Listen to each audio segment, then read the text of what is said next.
Hello, everyone. This is criminal profiler Pat Brown. And there was just a press conference on the Sebastian Rogers case. Sebastian's been missing for quite a while now. And people are very frustrated. Certainly, his family is frustrated, but there are people out that I've been in connection with on the internet who are just wondering what happened to Sebastian. And this press conference was done today and didn't give a lot of information, but it did give enough information that I wanted to talk about it because people have a lot of questions, and I want to give some answers to that. And I actually made this a public video today, and I almost never do that. But if you do have questions, please do come into the chat room and ask those questions, because I don't do this very often, but there's so many people wondering, what does this press conference mean?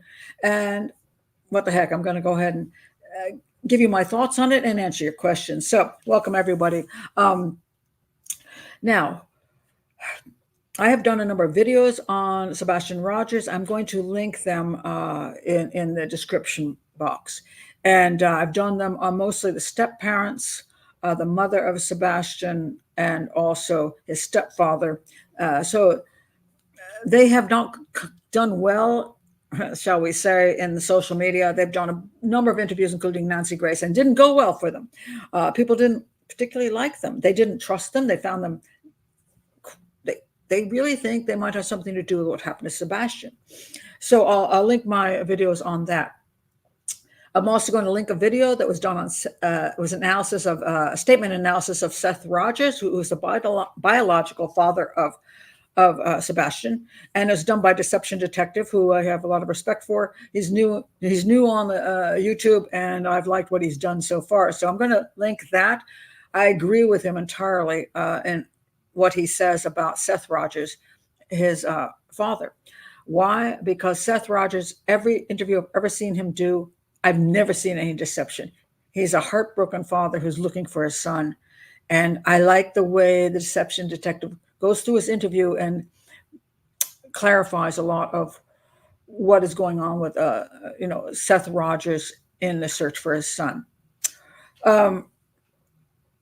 Now, so we have Seth Rogers, who I'm going to pretty much say all the experts that I know, including myself, have eliminated him as having anything to do with the disappearance of his son, Sebastian.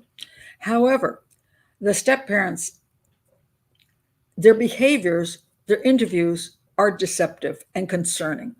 And yet we see in this press conference today, the question was asked, is there any foul play? Actually, I think the question was asked like 3 times, and 3 times over, it was stated that they have no evidence of foul play, and that all the parents involved, the father, the stepfather, and the mother, have all been cooperative.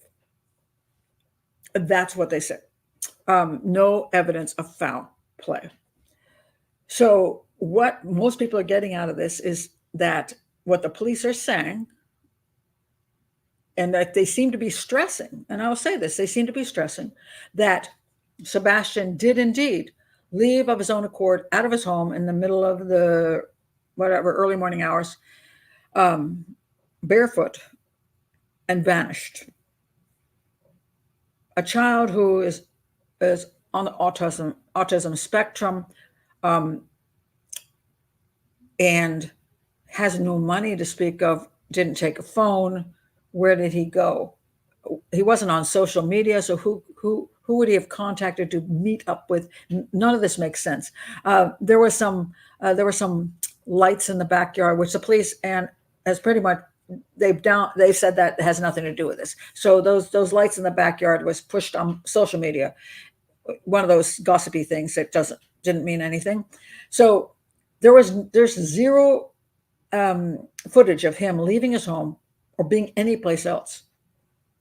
He just vanished, which is hard to understand, because he is a child who seemingly had some things going for him in the home, that were good. He loved his puppies, for example. Mom keeps saying he loved his puppies. Where would he go? He was supposedly going to be moving in with his biological father, Seth Rogers, at a certain point. So if he was unhappy in the home that he was in, he would have a future going over to his biological father's house. So where the heck would he go? Barefooted for what reason? So it's a very confusing case, shall we say. But today, what was in the press conference was that, well, they're saying they have no evidence of foul play and keep looking for Seth. That was basically what they said. So what does all of this actually mean? I'm going to answer a question here because I see it coming in. Shelia, I don't know how to pronounce your name. How do we know he returns home after dinner that night?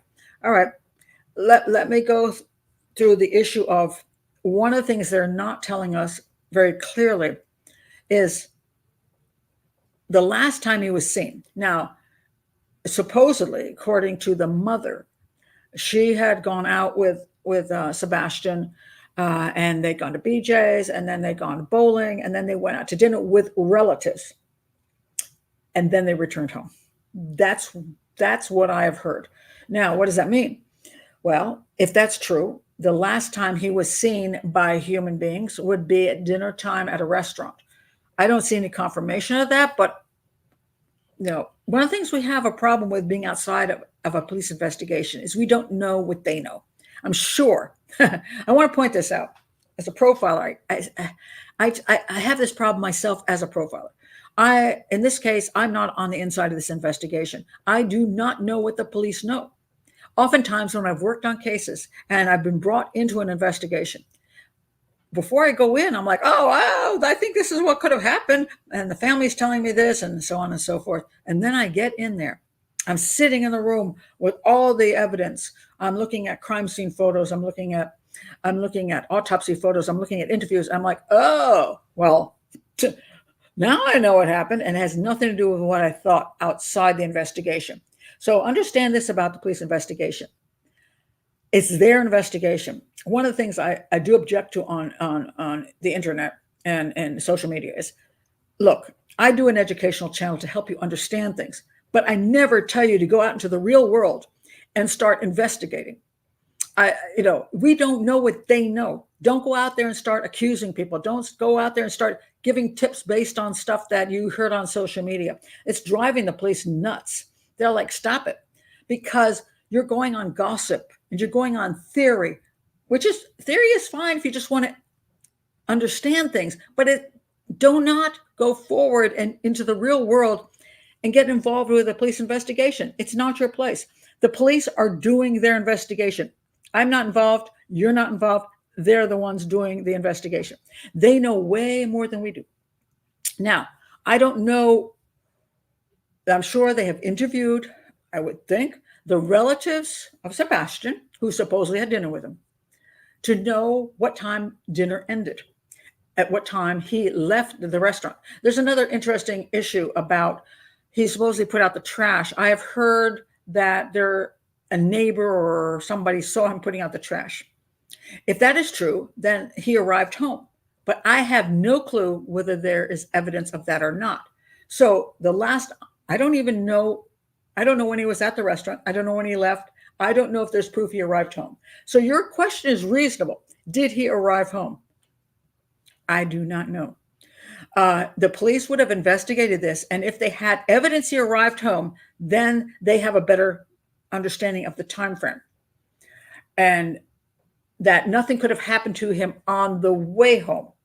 Because if that is true, when we look at the mother of Sebastian, could she have done something to him on the way home? Theoretically, as long as if there's no proof he arrived home. Now, if there's proof he arrived home, that didn't happen. So we do not know outside of the investigation whether he arrived home or he didn't. They're not telling us. They do know. They know they know as much as they've been able to interview and look at videos and all of this kind of thing, ring cameras and all that. Did he or did he not arrive home? All right. If he arrived home, Then we have him in the home with his mother, Katie Proudfoot. She's at home with him. All right. So then it becomes an issue of, if she was alone with him, only Katie Proudfoot and Sebastian, then one of two things happened. Sebastian left on his own in the morning, as Katie claims. She comes in the morning and she says, "Oh my God, where did he go?" He's not in his bed, and she looks around. She can't find him. He disappeared in the night of his own volition. And that's what the police are indicating happened. They're saying there's no evidence of foul play. And so they're still looking for him out there. The other option is something happened at the home with Katie Proudfoot, that she did something to him, and then somehow she managed to spirit his body out of the house. Okay, this gets a little complicated.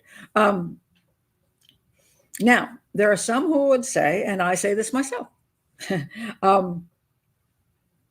where was Chris Proudfoot? Chris Proudfoot is probably, shall we say, the least liked person in this trio of parents. Chris Proudfoot has not come across well. His ex-wife just did a video. Oh my goodness.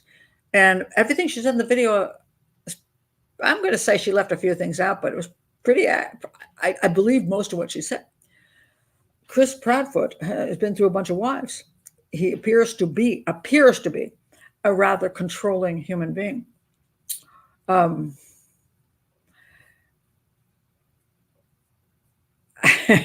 looking for the words I want to say here. It doesn't come across as somebody I would want to marry my daughter. He's not a likable human being. He seems to be a person with a possible personality disorder. And I'm not going to go further than that because I will get sued. But he appears to have a personality disorder.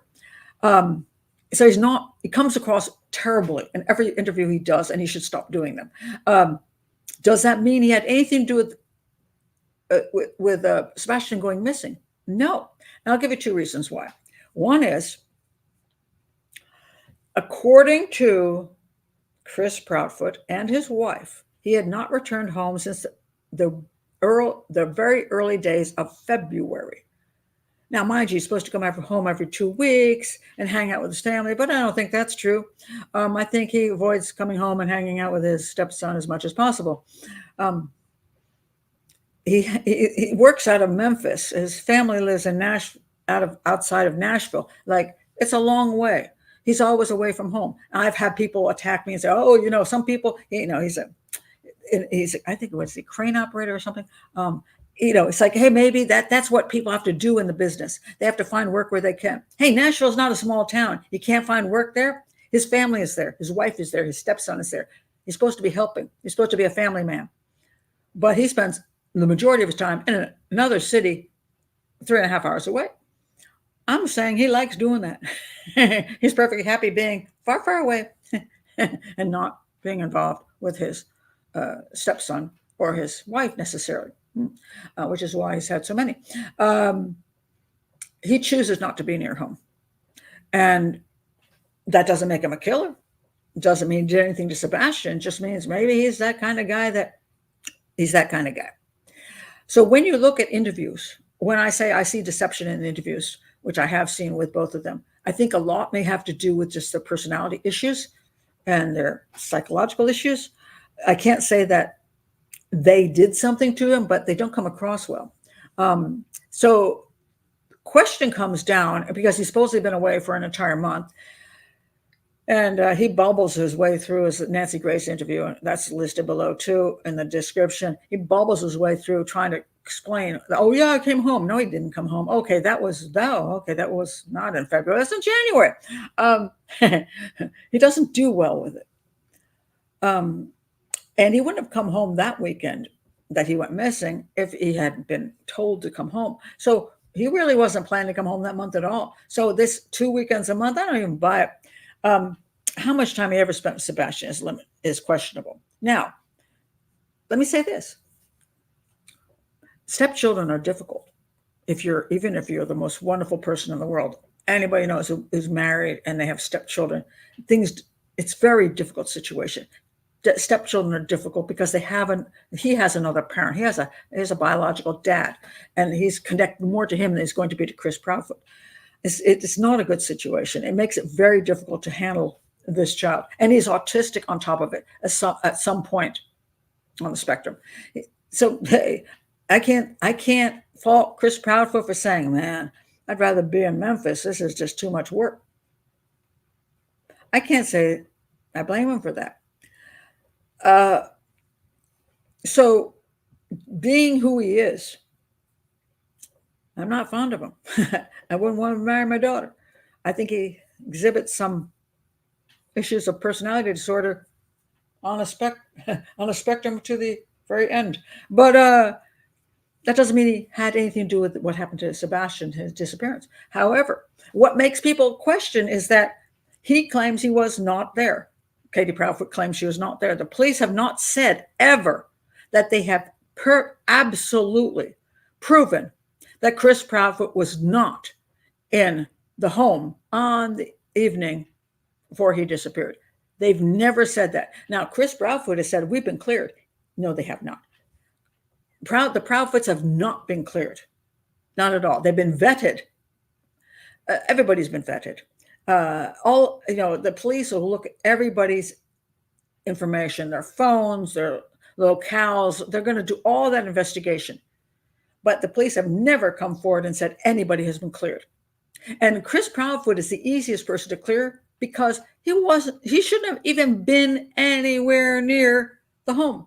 He was way down there in Memphis, right? Way far away. So, hey, isn't he the easiest one to vet and say, we have absolute proof that guy was nowhere near the home? The police have not said that, which means people question.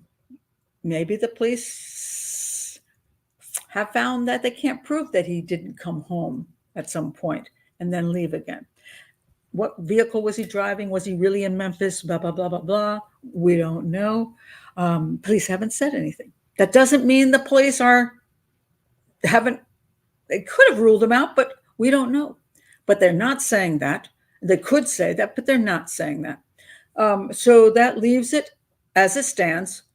No one has been eliminated from the possibility of having something to do with Sebastian's disappearance, including Sebastian himself. So in the press conference today, they cleared nothing up. They did say over and over, we don't have any evidence of foul play. Evidence is something that you need to go to court. Doesn't mean you don't have suspicions of foul play. It just means you have no evidence yet. What you going to do? You don't have evidence. So, all right. I don't know where they're at in this investigation. I don't. Nobody's been cleared. They don't have any evidence of foul play, but they're not saying there isn't foul play. They just don't have evidence of it. They keep asking people to look for him, which they should do. They keep asking for tips. They're basically leaving us with a mystery, as it's always been, because we end up in this position where we cannot come up with a good reason why Sebastian would run out of the house in the early morning hours, barefoot, with nothing with him, vanish, because he doesn't have the wherewithal to probably hide really well or take off. And I don't know, at his age, is he really gonna start a new life and another? He decided he was going to go off to some other city and become whatever. It just doesn't match him.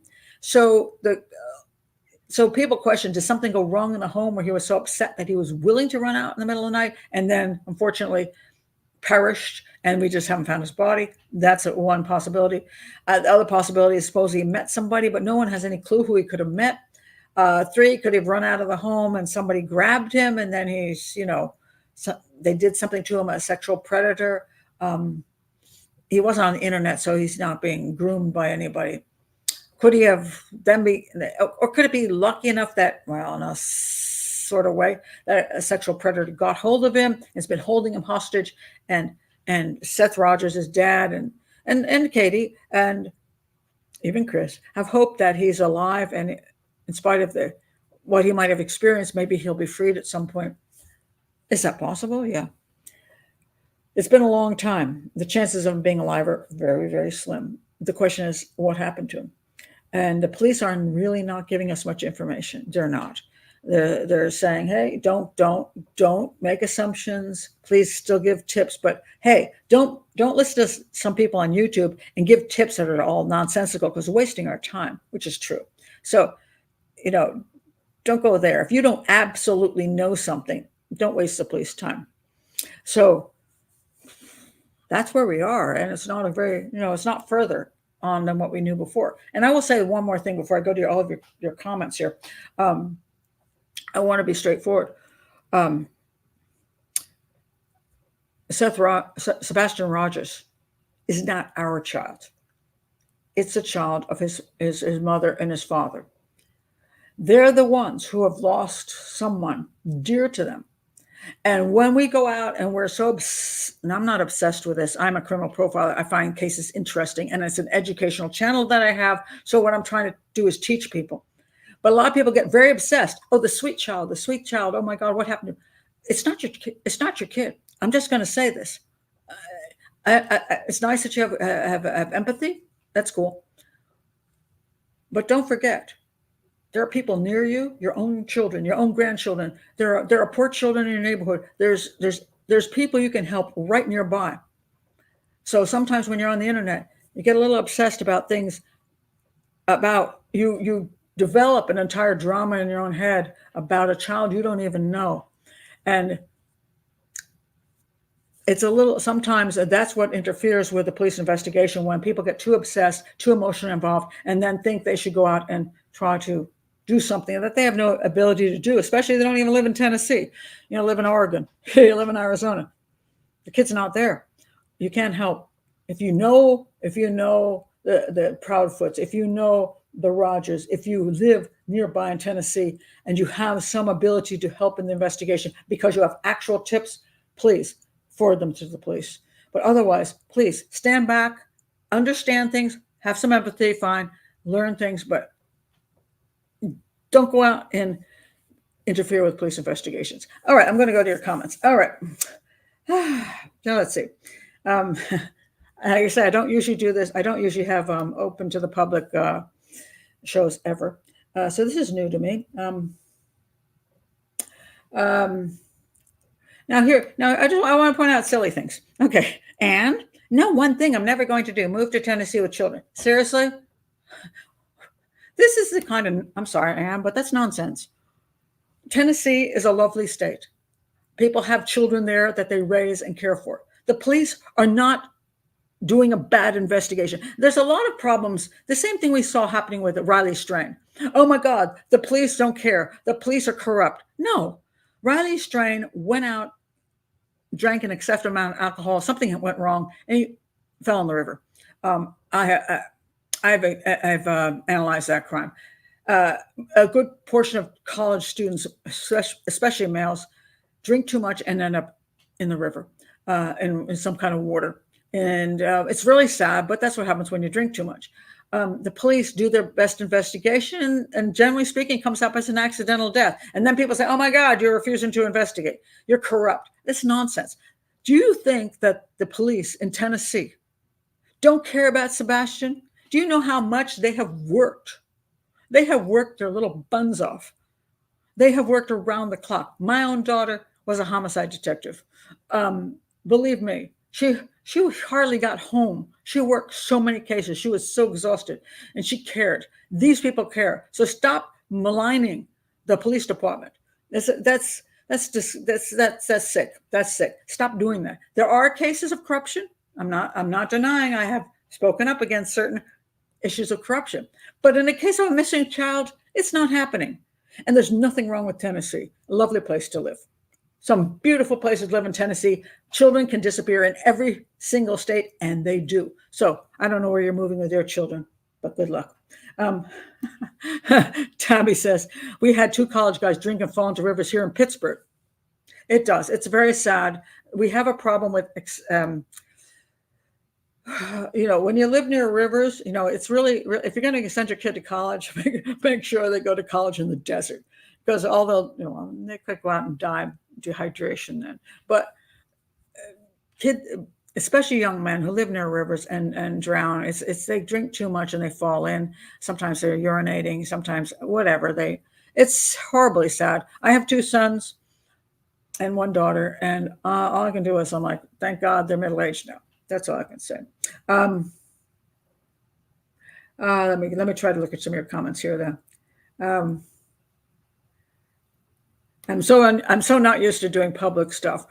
Usually I have patron only lives, so I'll link that below in the description. I do 8 lives a month. I do 4 a month on cases, on specific cases. I just did Todd Willingham. I just did Madison Scott, who went missing in Canada and British Columbia. And these are my cases I do on the weekends for the most part. And they're live for patrons only. Why? Because that means it's a much more controllable situation, and I don't get a lot of stuff coming in from everywhere and bots and haters and all that. So I join my Patreon if you want to come to those. It's $5 a month, and then I do 4 hangouts a week, which I just anything you want me to talk about, a case in the news, something very old that isn't worth the whole show, but it's interesting. I do a 2-hour show every week on Hangouts, and that's for patrons only. But after I finish all my shows, every one of my shows goes public because it's an educational channel. I'm not here to, I want people to see what I have to say and learn. So everything does become public, but I almost never do a public live. And this is really rare, but when this came up, I just knew this was going to go and there was going to be so much insanity. I just wanted to clarify things and be willing to talk to the public. So that's what I'm doing. And some of you are talking about the deception detective. And I say, I really like what he's doing. I recommend 2 people in statement analysis. Peter Hyatt was fabulous. I've known him for many, many years. And he was willing to stick his neck out. Because I met with Gonzalo Amaral way back in the Madeline McCann days. Gonzalo Amaral and I were going to do a book together, and nobody in the U.S. publishers would touch it because of the libel issues, because my book was pulled off the market. Gonzalo Amaral's book was pulled off the market. So we never got to do our book together. But Gonzalo has gone on to, when he got his book back, he's gone on to do another book. Bravo, Gonzalo. But Peter Hyatt was one of because the Madeline McCann case was one of these things, if you spoke up and didn't think she was abducted, you didn't show up on any news channels and you got assaulted. Not assaulted via internet. Peter Hyatt was one of the few professionals outside of myself and Gonzalo who were willing to speak up. It was like, whoa. Wendy Murphy was another one. And we've had a few other people. And so, but very few. And so I was like, I was so shocked when Peter Hyatt did that. And so Peter Hyatt is a very good statement analysis and deception detective is new on the block. But I've liked what he's done. So, anybody who can educate, I appreciate. I do. So bully for him. That's great. Peter Hyatt, detective, deceptive, Pat Brown, the big 3. Ooh, I like that. If I were only so clever, we would have a channel together. The big 3. I like it. Okay. Let's see what else we have to say. A hobby homestead says deception. What? Defective. What the heck? Pat does an amazing job. I'm going to disagree. Your analysis is as interesting as it is important getting Sebastian's face into the algorithm. Please reconsider. Okay. I will say this. People have often said, thank you, Pat, for putting Sebastian's face out there. This is not what my channel is about. You think that's what it's about, but it's absolutely not about that. I do not do news. I do not do let's solve crimes. This is not what my channel is about. I don't put Sebastian's face out there so people can find him. I don't. Why? Because this is an educational channel. It's crime scene analysis, criminal profiling, and understanding logic and how things work. That he happens to be out here is okay. That's true, but I'm not actually putting his face out there for the purposes of spreading his face in public. So don't give me credit where credit is not due. That's not what I do this for. Hi there. Hey, from the UK, accidentally live. No, I'm not accidentally live. I don't do this. I purposely went live today just because I just knew people were going to go berserk about this press conference. And I just wanted to reach out to the public because I think people don't understand how things work. And I'm big about that kind of thing, understanding things. So, yeah. Um, do the Cajun Navy have credentials? I have no clue. Um, you know, the thing about search groups, some search groups are just exceptional in what they do. Some search groups are on the internet and they also get clicks. And then are they there to search? Or are they there to make money on the internet? Let me say this: multiple motives. Every human has multiple motives. All right, they do. People have said, "What, Pat? Why are you on the internet?" Multiple motives. First of all, I want to educate. I do. I want to educate. Secondly, so well, you're here for clicks. I'm like, well, I'm not objecting. My educational channel has to survive by people subscribing to the channel. Subscribe to the channel. Please click on my video. Say like. Check my playlist. Okay, I do need you to subscribe to the channel. Why? Because if you don't subscribe to the channel, the algorithm doesn't find me and I can't survive. So yes, I have an educational motive. Do I also want to earn enough money to survive? Yes, because it's not fun to work for $5 an hour. And if you're a full-time YouTuber, regardless of what you're talking about, you can't do YouTube if you don't make enough money to not have to do another job. Because every time, if you're working 40 to 50 hours a week on YouTube, you can't work someplace else. You need to earn a living. And of course, people say, well, Patrick, what did somebody say, an old crow the other day? Thanks. Old crows need money too. My mother lived till 93. I'm 68. What the heck? You think I'm going to live on my shabby little Social Security income for the rest of my life? I need to work too. So yes, we have multiple motives. Do I need to earn a living? Yes. Do I want to do educational work? Yes. Blah, blah, blah. So somebody who goes out there and they want to search, but they thought, oh my God, I could also do YouTube and I could fund my searches and also earn a living. I don't object to that. They have every right reason and right to do that, as long as they're not grifters. I have a real issue about grifters. That's a whole nother thing. All right.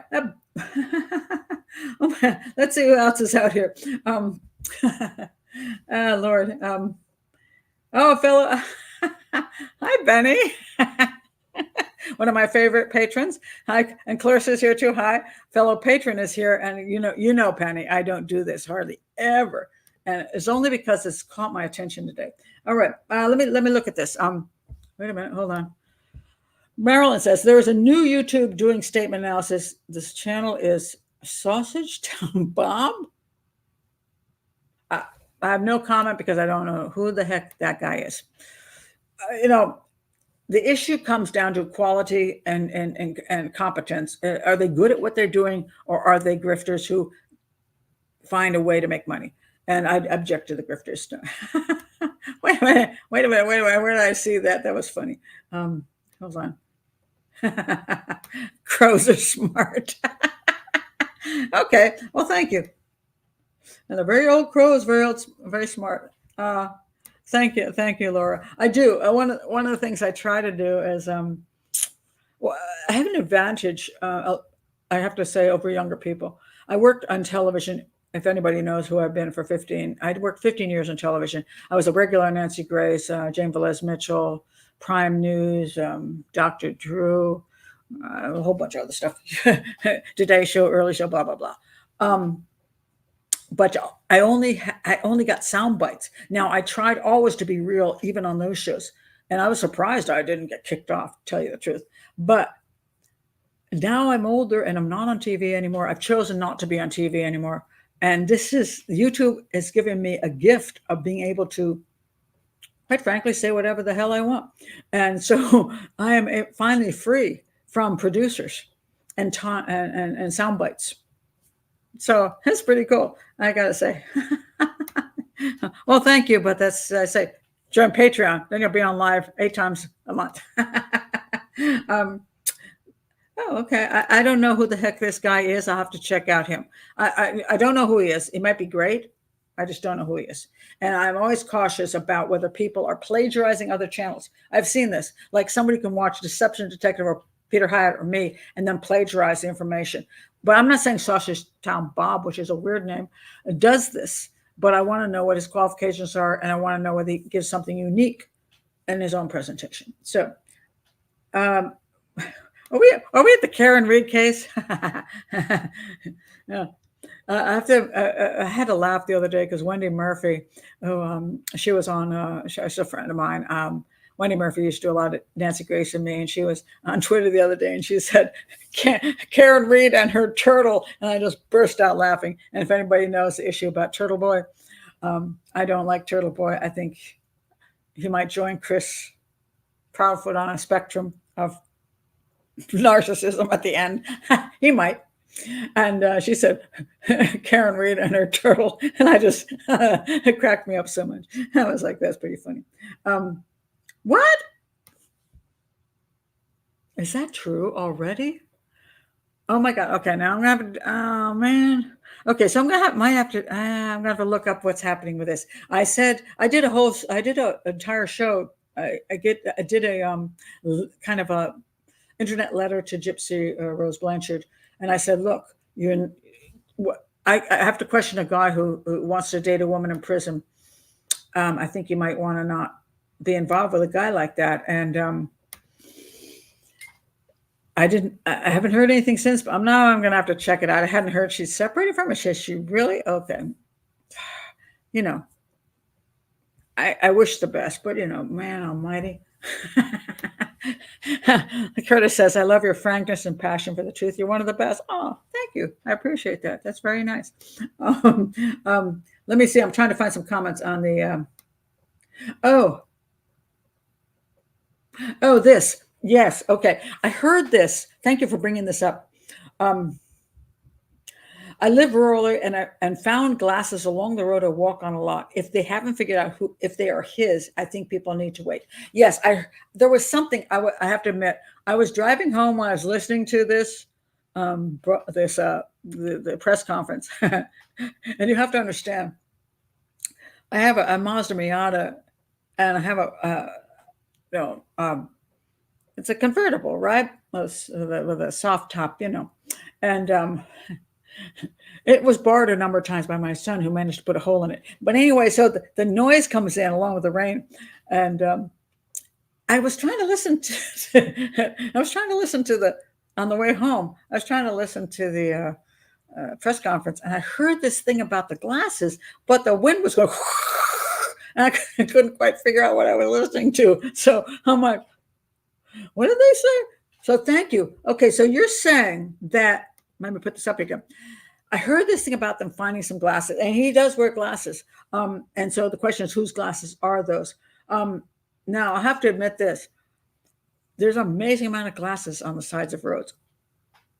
Absolutely. As a matter of fact, I came in my driveway the other day, I pulled in, and I saw glasses lying on the ground. And I'm like, oh my God, are those my glasses? And I leaned down and picked them up. They were like half broken up and all that. And then I realized I think they're my daughter's father's-in-law glasses, but I don't know what happened. Glasses are one of those things you find on the ground a lot. If you were the one who found them, thank you for turning them into the police.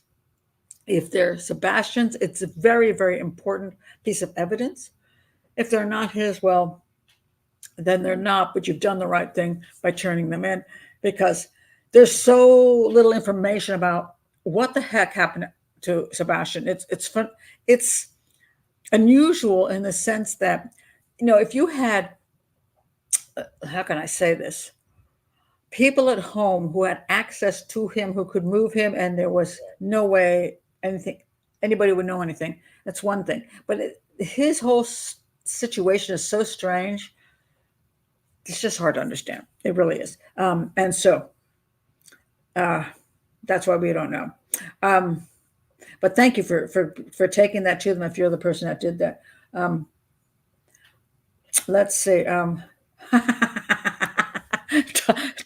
Tonya says, hi, Pat from Portugal. No turtle boy here. Oh, thank God. That guy needs to go away. Oh, Lord. I'm not fond of Turtle Boy. Just not. Turtle Boy already doesn't like me. Um, so, oh, well, this is interesting. Wait a minute. Hold on a second. Uh, I'm trying to look at all of the comments here. Okay. Uh, Glasses were found, but the police didn't confirm or deny if the glasses were Sebastian. Well, they're not confirming or denying anything. And this is what drives people nuts. They're like, why aren't they telling us something? Well, I'm going to tell you something that you don't want to hear. None of your damn business. Reality. Okay, let me explain what, when you come down to a criminal case, or this is not a criminal case at this point, it's a case of a missing child. The case is of interest to the state. The state's involvement in the case is as much as the case's interest to the state, not to the public, not to the parents, not to anybody else but the state. It's kind of frustrating when you have a sample, a murder investigation, and the family's like, why don't I get information? And the community says, why don't I get information? Don't I have rights? Guess what? You don't. You don't. Zero. Because as it's written, a homicide case the interest is to the state alone. That's why families can hardly ever get any information. The state, of course, represents the citizens, but we all know what that means. Anyway, the state is representing the citizens, but they've been elected or hired to do the work that the citizens are not going to do. And so they do the work. And the problem is this: I am very pro law enforcement, but I also understand the citizen side of it. So pro law enforcement, I understand that when they get a case, they cannot just toss information to the public and toss information to the family. They have to focus on trying to solve the case and protect the evidence. And in this day and age, when the court system is so damnably hard to get through, I mean, they will toss a case in 3 seconds flat. A prosecutor will say, well, if I don't have a video of the crime, I don't even want to take it to court, because a civilian jury, which I always call 12 people on a bus stop, they're not going to get it. And they're just going to let this guy go. And I don't want to ruin my conviction rate. So what happens is, dealing with any kind of a case, a police case, is very, very difficult, because if you make one misstep, if you let information out that you shouldn't, everything goes to hell. The defense attorneys will eat this up like pit bulls. And so that's why I don't know what they know. They say they have no evidence of foul play. Please keep looking for Sebastian. I don't know if they're looking at one particular person saying, I know that guy did it. I don't know. She did it. I don't know. I have no clue what they think. And you don't either. And you're never going to know till the very day that they come forth with either he actually walked out of the house on his own and there's nobody involved but himself, and everybody is indeed cleared, or they walk in one day and go and arrest somebody. And you're like, we always thought that. But why don't you know now? Because it's none of your damn business. Because it is their case. They have to investigate properly. There are many people who don't even live in freaking Tennessee. It's not your child. You're just curious. You're really curious. You want to know. It's like a reality show. It's like missing child reality show. Nobody wants to hear that, but that's the truth. And that's they can't give the information out. So I don't fault their interview. I don't know what the interview meant. But now some interviews will come forth with more information because they have more information to give. I did a little work on the Rachel Morin case. There's a woman who was murdered in Maryland, in Bel Air, Maryland. Family asked me if I could do a profile. I did. And that profile was put in the flyers in both English and Spanish. She was raped and murdered when she was out jogging. And that went all over the internet. I did do a couple television shows to show the profile. Nobody's been caught. There is DNA at the crime. It matches a guy that was in Los Angeles. Very fascinating. They gave more information. Why? Because they could, and they should. They're looking for this guy. They need to put out a profile of the guy and any kind of photo of him. They need to get as much information out to the public as possible because they need to identify the guy because DNA hasn't done it yet. So he's obviously not in the system. They need to identify the guy so he doesn't kill other women. But in this case, they don't have a whole lot of anything that's going to help the public identify what happened to him. So that's reality. So that's why they're not saying anything. Okay, let me go check some more of your comments. I'm not used to so many comments. I've got like hundreds now, and I don't usually do this. So let me check this out.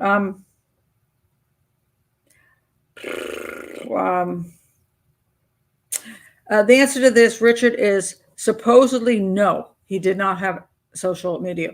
He did not, which is interesting because the question is reasonable. We have a lot of children who are being lured through social media, lonely children who feel like they're not being understood, blah, blah, blah. And so somebody says, hey, meet me, blah. And kids, I'll say this over and over again. Kids are kind of stupid. Your kid is kind of dumb, oh, my kid is so smart. They would never do that. Oh yeah, they would. Oh, come on now. I've raised 3 children. Kids can be stupid. Even adults can be stupid, but kids are really stupid. So they can be lured into a whole bunch of stuff. So that's why you have to be so careful with their contacts and what they're doing on social media, because they're not smart in the way of the world and the way of predators and all that stuff. And those predators come on the internet and they can find out what is the issue with that lonely child, the child who thinks they're misunderstood, which a good portion of teenagers do. And they can lure them in many ways. He had no access to internet, social media. So that's one of the interesting things about the case, because if he was on social media, I might have thought myself, well, he ran out to meet somebody, but he has no access. It's like, who the heck would he be meeting? Especially in bare feet. It's odd. Yes, he did use Minecraft. Supposedly, yeah, okay, I will agree with that, Heavenward. Yes, is it possible? Yes, but I don't think he had much access outside of when people were like watching him. So I just don't know that makes sense that he knew somebody well enough to run away in the middle of the night without his shoes on. That just doesn't make sense to me. Okay, all right. Here's I don't understand your question exactly, but I'm going to answer it because it's the kind of question I hear a lot. How influential are the Proudfoots? A lot of people think when people don't get, the police are not looking at somebody or not arresting somebody, oh my God, it's because they have so much influence. No, they don't. Most of the time, they have no influence. I mean, if it was the sheriff's brother, all right, it's not. I don't see any reason for them to have any influence. And majority of the time, police are not corrupt. All right, they're not. And there's an excessive belief that every police department is corrupt. This is not true.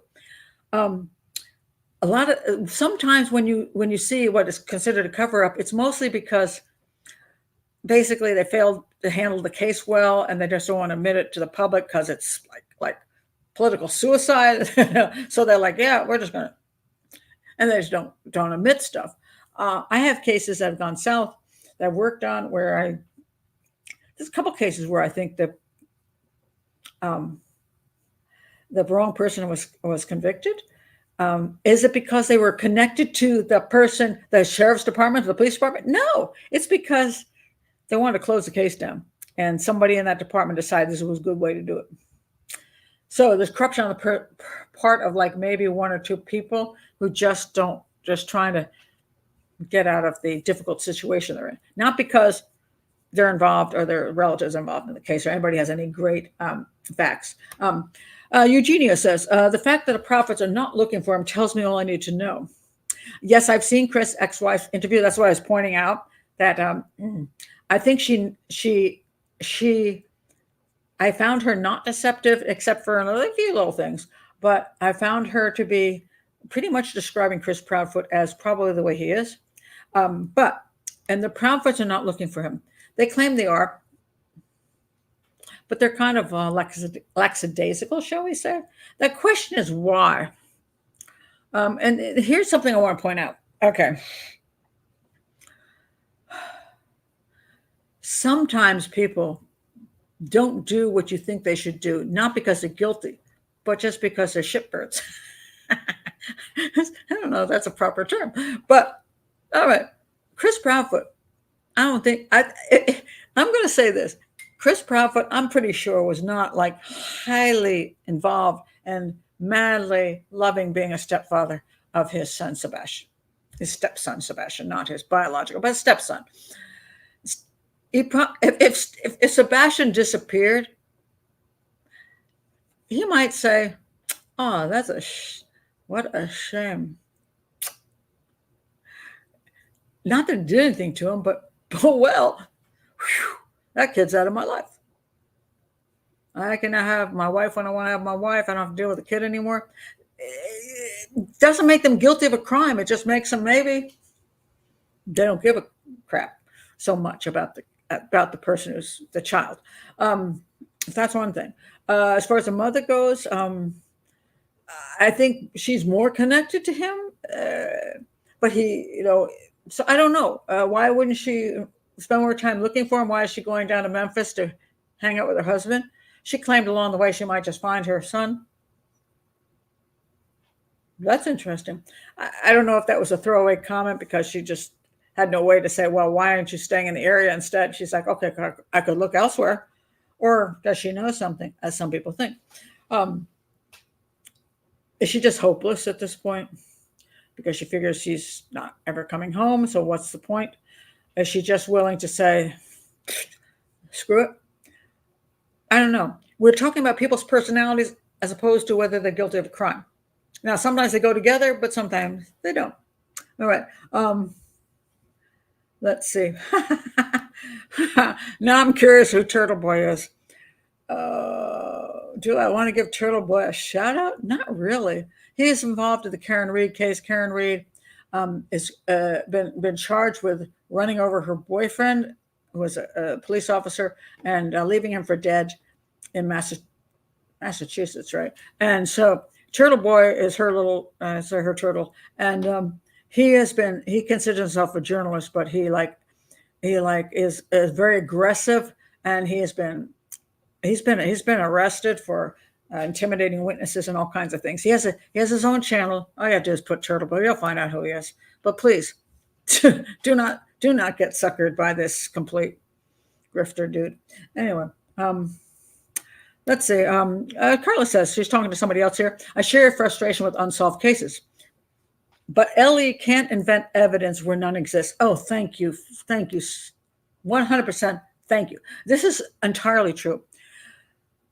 People have asked me, because I've worked cases where I actually know who did it.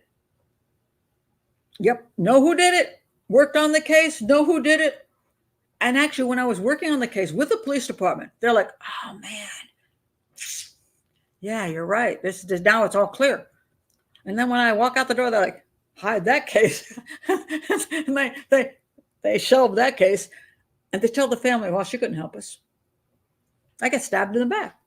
I've never held it against the police department. Do you know why? Because I came into the case maybe 8 years later. And the problem was they looked the wrong direction to begin with. A lot of detectives, well, I'm going to say most because people don't know this. You don't go to detective school. You work as a patrol officer. And then at some point you drink with the right people, or that people like you. You've worked hard. There's all kinds of reasons. And you get promoted to being a detective. You never go to detective school. Maybe if you get lucky, you might get a 3-day seminar on this or that. And then you start learning on the job. And some detectives are fabulous. They've worked hard. That's my daughter. Okay, my daughter. She was a detective in child abuse, which was the hardest of all. She was a detective in sex crimes, homicide. And now she's 1 year from retirement, so she's a domestic. She's a great detective, in my opinion. But of course, I don't actually know what it's my daughter. What can I say? But She didn't go to detective school either. She did try to go to seminars. And she said, well, Ma, I learned a lot from you because I wanted her to be a school teacher and like, deaf children. Cause I was a sign language interpreter once, and I wanted to like work with deaf kids, be a school teacher. And I was like, what the hell happened to you? Why don't you become a police officer and a detective? And she goes, Mom, you left crime scene photos out in the library on your desk. I'm like, okay, my fault. So anyway, she became a detective, but she didn't go to detective school. She happens to be a very logical and very competent person. But I have met detectives who, when I come in to work on a case, they're like, oh, I think this is what happened. And I'm like, seriously? Whoa, we haven't got a clue. So what happens is when I've worked on cases where the detectives are right on point and they worked hard, but they still couldn't get the evidence. And I come in and I'm like, okay, I totally agree with you. You got the right guy. You've done everything right. And they're very happy about that because I can, family, I say, hey, look, they did a great job. I can't help them any much more because they just don't have the evidence. And it's very hard to go to trial unless you've got solid, really incredibly, circumstantial cases aren't popular these days. You got to have DNA or video or something. So the prosecutor's like, yeah, that's probably him, but I don't want to ruin my win record. So that's one group. Then I go to the other group. I'm like, oh my God, I'm coming in 4 years later and you were looking the wrong direction for the 4 freaking years. While you were looking this way, the guy was over here cleaning out his car, getting rid of his clothes, burning up everything. And by the time you realize when I come in, oh, wrong way, it's too late to get the evidence. Can't go to court. But in this case, the question is, does any evidence even exist? And if it doesn't exist, it doesn't exist. You can't do something when you don't have evidence. And there's reasons evidence doesn't exist. One is because it didn't happen that way, so that's why the evidence isn't there. 2, some son of a bitch just got lucky. There were no video cameras. Whatever reasons, he was walking down the street and somebody picked him up and they just don't have any video of that. Or there's something else going on and we just don't know about it. So we don't know what the evidence is. We have zero idea what evidence the police department has. So give them a break because we don't know. Thank you for that question. So here at this point, it's obviously clear this isn't going to be a happy ending. Probably not. This isn't a small child who doesn't know address, phone, etc. That is also true.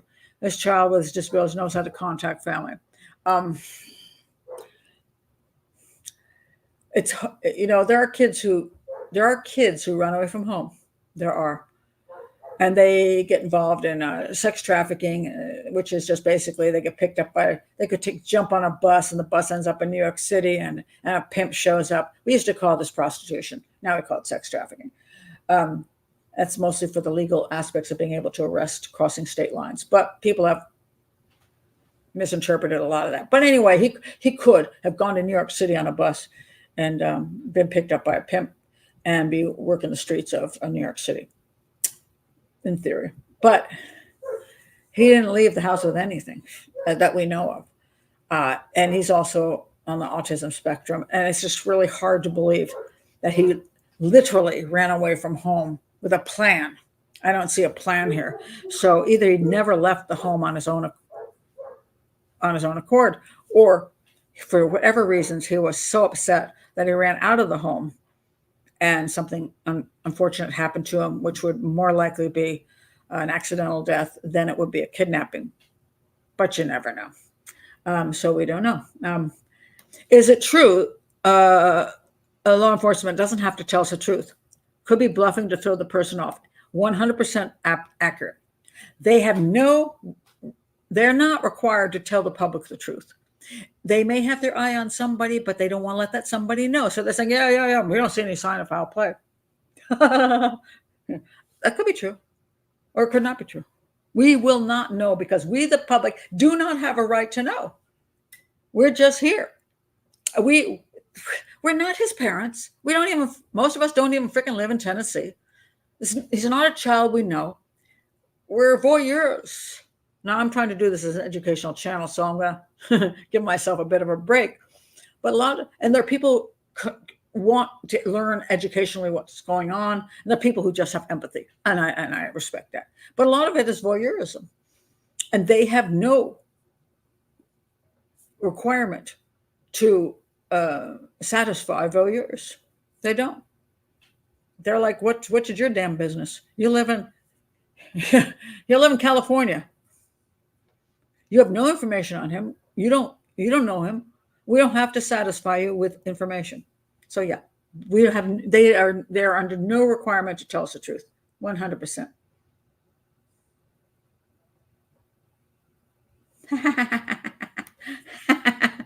Profiling Pat Brown, we want your thoughts on Gray Hughes investigates the charity abuser and grifter. I've already spoken about Gray Hughes. I have called him a grifter. Gray Hughes didn't appreciate it. He sent his minions after me. He came after me on my channel. I blocked everybody, and I haven't heard anything since. Not a person who particularly likes Gray Hughes. Not one of my. And hey, some people said, "Why you should never be mean about other people on YouTube," and I try not to be, but I don't like grifters. And so if I see a channel that I think has legitimacy, I'm happy to support it. There are channels which don't interest me, but I don't. That's okay. They can do what they want. I mean, it's not my. It's okay if people enjoy their channels. They should. We have the right to our own enjoyments and opinions. That's okay. When I see grifters, I get a little annoyed. Jesse says, are there any abandoned homes or structured? Police should be searched. Don't you think they've searched the living crap out of that? This is the point. People keep thinking, why don't they do this? Why don't they do that? Don't you think they worked their little buns off trying to find this child? I can tell you the amount of effort that a police department will put out is phenomenal. People don't get it. And do you know that the problem is a thing called manpower and money. How much money and how much manpower do you have, for God's sakes? You only have so much. You can't do everything. You can't. You don't have it. You only have so much manpower and so much money. So you try to keep doing what you can do. Meanwhile, you've got homicide cases rolling in right and left, and police departments are way down on manpower because of the recent political climate, which says, hey, police officers suck, police suck in general, and we want to shoot you. So people are retiring exactly at the age of retirement because they're like, hey, I'm done. I'm out of here as soon as I got that last day. They used to hang on for years because they love being a police officer. But now they're like, yeah, I'm done. People aren't joining the police force because they're not getting respected, and it's too dangerous to join the police force. So the police force is way down on manpower and money. So what they're trying to do to find this child is everything they can possibly do. And that's why they keep saying to people, check your houses, check your anything that's around you on your property, check it and check it and check it, because they cannot check every single structure in all of that area unless they get your help. Now that's where the public can help. Now, if you live anywhere near where Sebastian lived, check whatever you can check. Because, one of the things I hate to say this, about bodies, they don't take up as much space as you think. It is amazing how somebody will say, well, why was that body never found when that area was checked 10 times over? It's because it was in a little gully. It was tucked under something, and it just was missed. It's very hard to find a body sometimes. So that's why I'm with her. She says, keep checking. And I don't know whether he just walked away from home or whether somebody was involved, but keep checking because it's really, really tough. Really tough. Let's see.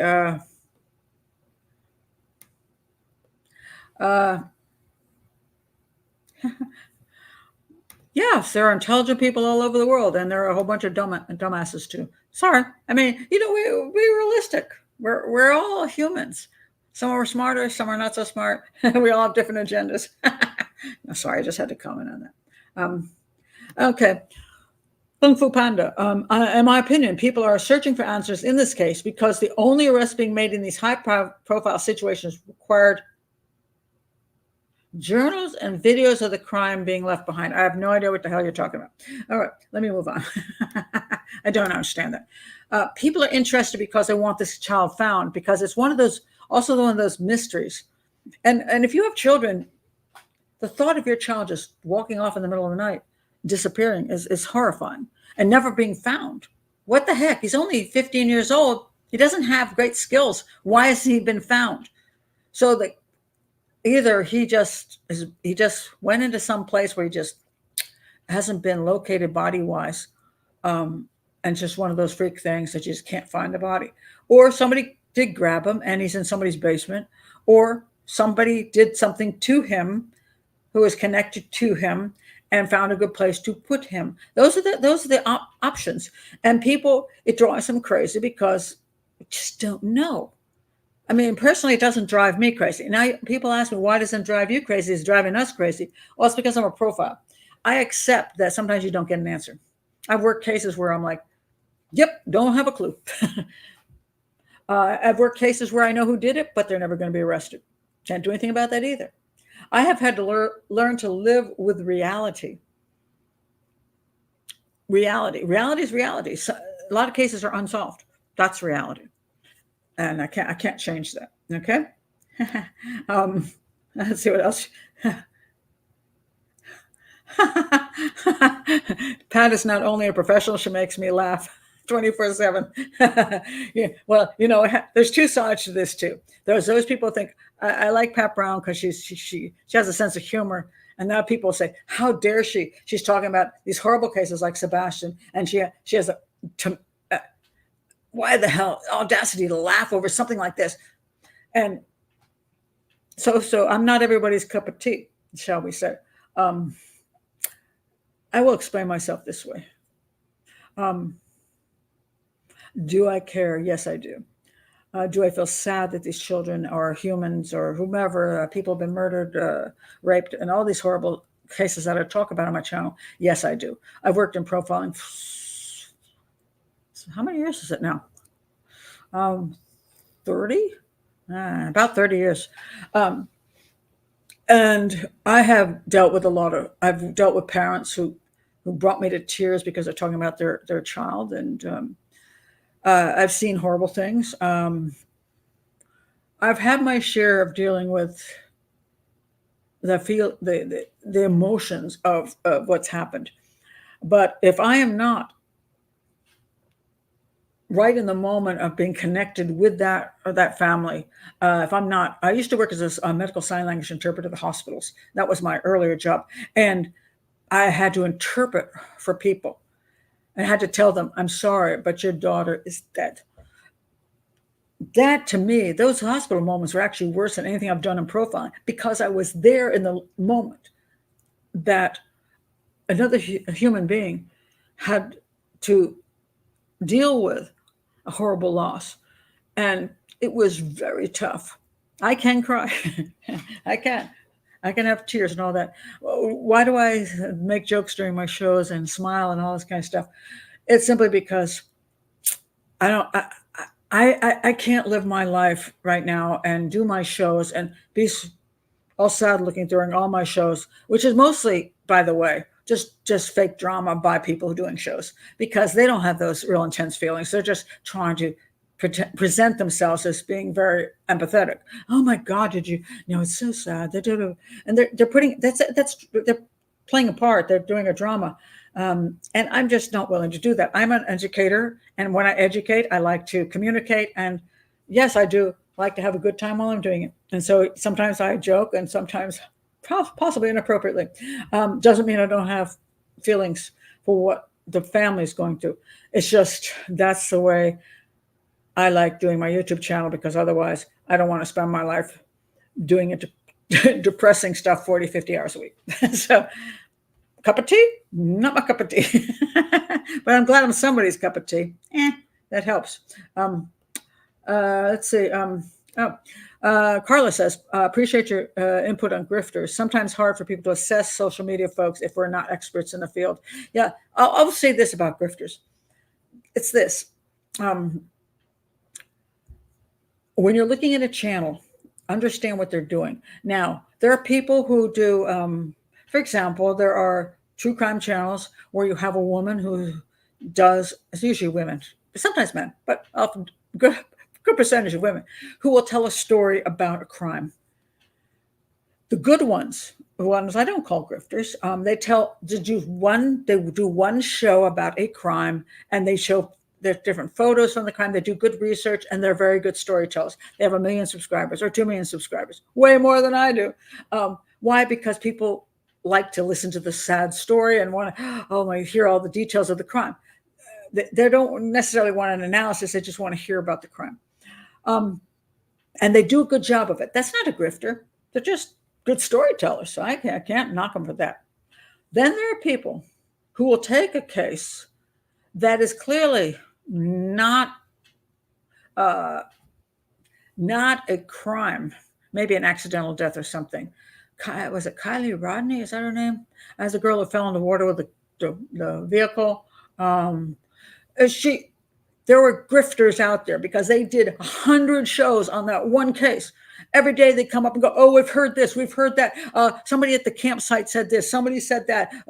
And they presented gossip. And every day they suckered people in to get them to come to their channel, to get them clicks and talk nonsense. That's a grifter, in my opinion, because they're not honorable people. They're not ethical. What they want to do is make a whole lot of money, and they do, because people like to get involved in the reality show of, let's try to solve this crime. Oh, she didn't really just drown. She really was murdered. Not true. And I've seen many channels do this. Those are the people I call grifters. So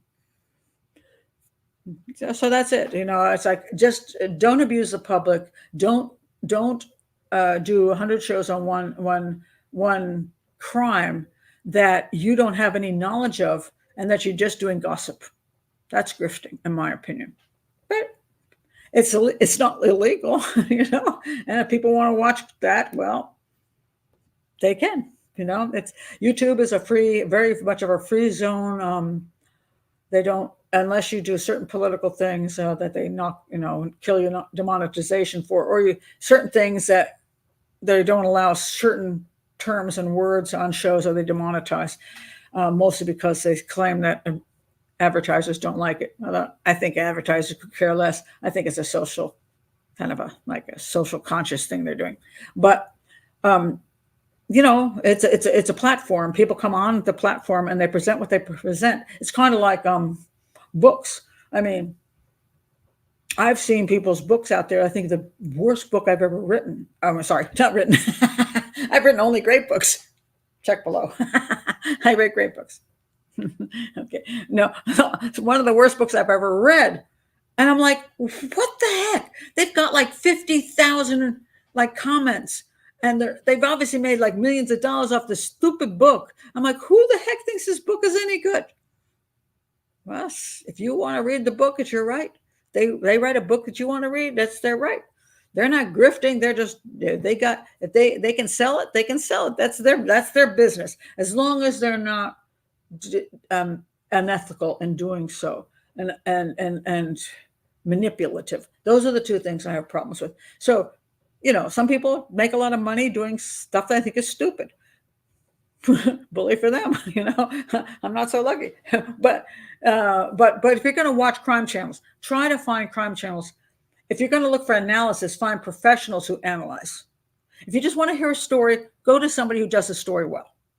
Well, those are the things I would say. Oh, aren't you nice, Shoshana? I appreciate that. Let's see. Jacques Bleu. Pat, thank you for expressing good common sense. It's so refreshing. I'm big into logic. I'm big into clarity. And I think a lot of times as a profiler, I've struggled with this myself.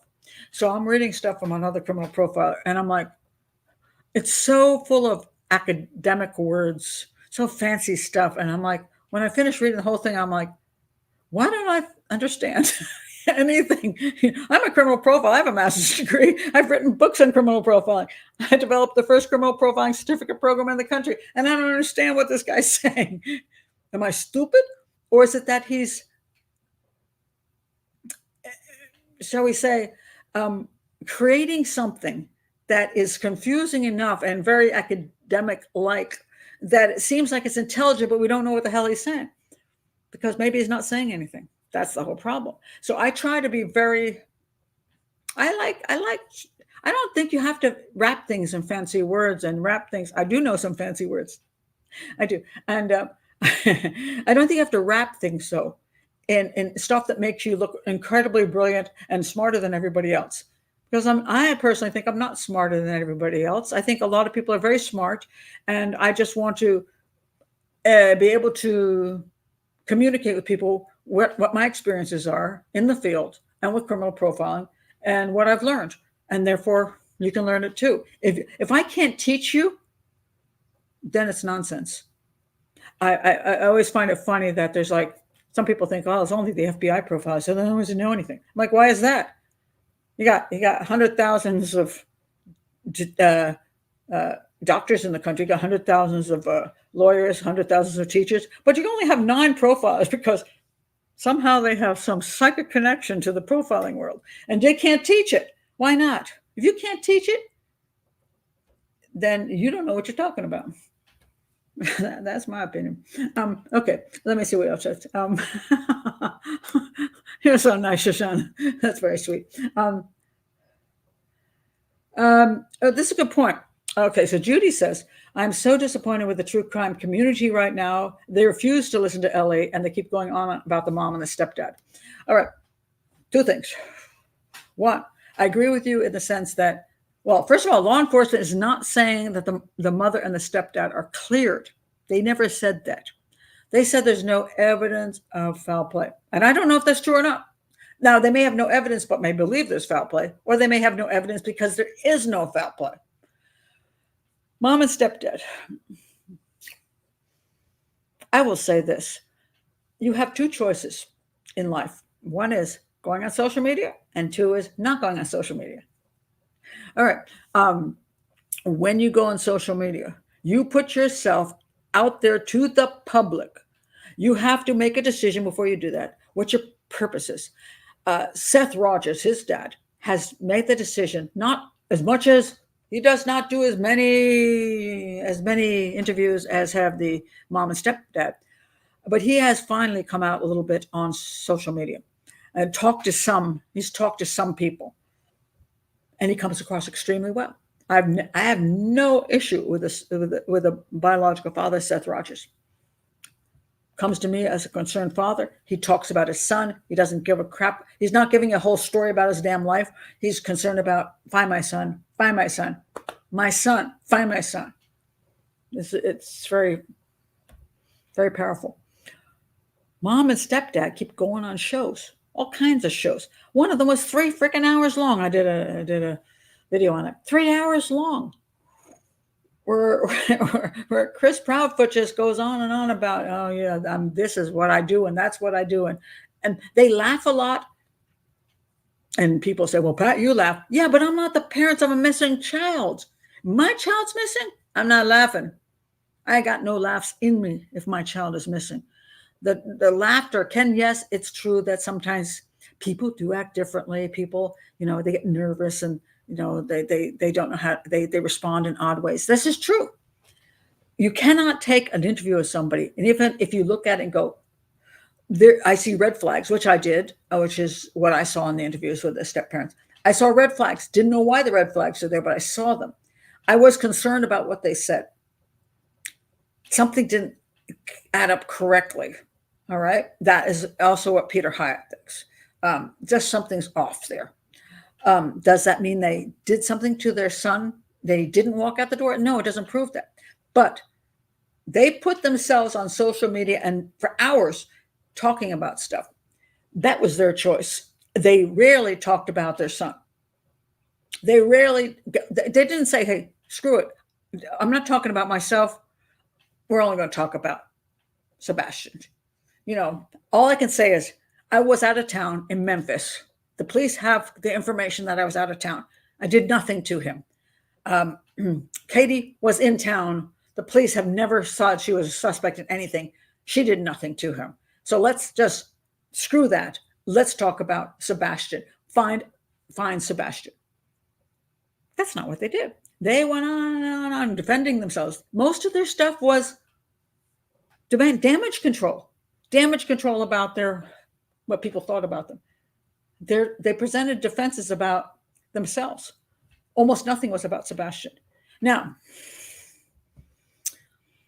that makes people suspicious. Now, people have the right to be suspicious. When you go out to the public, this again, social media, you don't have to do it. Nobody has to look at anything. You don't like the news? Don't watch the news. You think YouTube is a pile of crap? Don't go on YouTube. You have that right. Don't go on Twitter. Whatever. Do whatever makes your world better. You don't have to go on any of these things, and neither do your children, by the way. You might want to make sure they're not over involving themselves in unpleasant social media situations. Those are your choices. If I don't like hey, there's a bar up the street that has nasty people in bar fights, I don't have to go there. And I don't have to go here on social media. Neither do the Proudfoots, but they chose over and over and over again to do so. And not because they put the focus on Sebastian, but on themselves. So that is why people are suspicious of them. Now, that doesn't mean they did anything to Sebastian. It just means that they don't come off well. That's all I can say. They do not come off well. And the police are constantly watching. I'm going to tell you, they're going to watch every one of these social media things. That's going to influence their investigation. Again, doesn't mean the Proudfoots are involved in what happened to Sebastian. But if they're going to put themselves out there, well, then people are going to have their opinions, shall we say. Let's see. Oh, thank you. I try. I never liked the term "my truth" because I always thought that was kind of ridiculous. There is truth, and then there's truth. There's no my truth or your truth. There's just truth. But I try to be at least open to what I see, and then you can take that. You have the right to disagree or agree, and take what is of value to you, and toss the rest of it.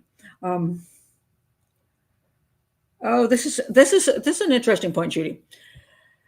It reminds me of Cleo that was taken from her family's tent in Australia. Her poor mom and stepdad were harassed to the point the mother had to be sedated.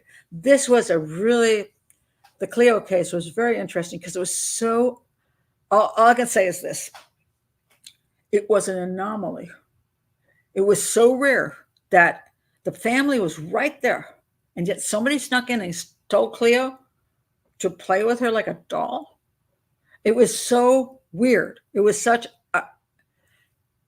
it's one of those anomaly cases. That's all I can say. It's an anomaly case. Yes, it's true that the mom and stepdad, they did suffer through that. They did, and occasionally innocent people end up having to go through some really bad ordeals, and that does happen with anomalies, where that sometimes all the evidence looks like it should be this, but it's just not. It's very unfortunate, but it really was a freaky case, totally freaky case. I do feel sorry for them. They luckily they came to a conclusion for them. Thank God. I'm going to have to check out Sausage Town Bob. I have no freaking idea. Okay, wait a minute. I got just so I don't forget, because I do forget. I do this, which is called taking a picture of whatever you just. I got to look up Sausage Town Bob because I don't like the name, but I wonder who he is and if he's got something I think is illegitimate. Because I just don't know. Let's see. Carla says, Pat, I wonder why we haven't seen a map showing dots of registered sex offenders in the area. We used to see them in other missing child cases. Is it now illegal? I don't know. But the registered sex offender thing is always it's like kind of confusing. It's like, it all depends exactly what the sex offenders were found offending about. There are the cases where it's a 19-year-old with a 14-year-old, and that's, not such a big deal. Then there's another case where the guy has been involved with juveniles, and it is a big deal. Um, I don't know if that's legal. They stopped doing that for good reason, because yeah, I don't know the answer to that. If anybody knows the answer to that, I honestly don't know. I don't know what Tennessee rules are. I don't. But that would be, I mean, theoretically, if he left the house of his own accord, he would have to be. It's one of these things where he would have to be found fairly quickly by somebody who was a bad type of person. What are the chances of that? Well, the chances are low, but all you need is one chance, and then you're like, wow, who would think that would happen? And it did. So, um, huh, well, Summer Wells, we still don't have a clue what happened to her. That's for sure. Um, um, Cindy says, "What are the odds that a stepdad doesn't want the child and it conveniently disappears?" Well, sometimes you just get lucky. It's like a married couple, and they're having fights, and they just hate each other, and they're about to divorce, and one of them gets hit by a truck, and the other one thinks, "Damn, I thought that the other night. I'm like, I wish he'd get hit by a truck," and he did. What are the odds? Well, not huge, but sometimes you get lucky. I mean, that's the way world works. I mean, it's like, so it doesn't mean he did anything. It just may mean that he's happy to not. Do you have to say this, Pat? I love it when you can't find a picture. Oh, those stupid picture issues. That's a joke now. So when I do my live shows, um, I have all these pictures, but I'm on StreamYard. If you don't do YouTube, you don't understand what I'm talking about. If you do live shows and you're using StreamYard, the problem is all the pictures are really little. And then there's these little pictures here. And then sometimes the pictures don't actually show up where you thought they were going to be because you clicked on them, but they didn't come in. So then I can't find the stupid picture. So now people have started, after I sit there wasting time going, hold on a second. Now they decided they're all gonna have shots every time I can't find a picture, and see how drunk they are by the end of my shows. Some shows, I'm gonna say, people have to be carried a bit, but yeah. That's what happens. I don't edit anything. Very rare occasion when something horrific happens, internet goes down, or I screw up that badly, I will ask my son, please, can you fix this? But other than that, all my shows are straight through. I don't edit, mostly because I hate editing and I have no desire to do it. And also, people just like the fact it's unedited, and they know that I'm not like, making things fancy.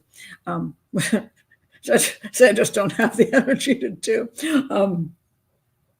Okay, this is a good point. Let's look at what Lori has to say. I live about an hour away. There are a lot of caves and areas where a child could hide. I have also worked with special needs teenagers. He could have run away, but how would the dogs not find his scent? Yeah, see here, Lori. Hold on a second.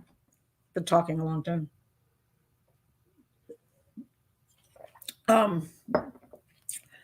We get varying stories from the Proudfoots about whether the dogs found the scent leading out of the house or didn't. As far as I know, the dogs did not find the scent going out of the house, but don't quote me on it because I just don't know the accuracy of anything.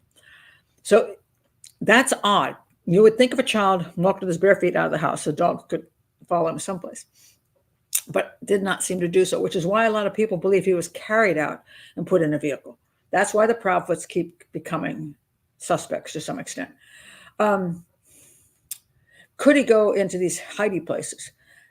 Yes. I mean, if for whatever reasons he was suffering from some kind of emotional collapse, and there are many people, and not only autistic kids, but adults who like to go into very narrow places. We have these cases where, and I've done some shows on them, where a person has ended up in a garbage chute between a wall, and people are like, there's no way they would have gone in there.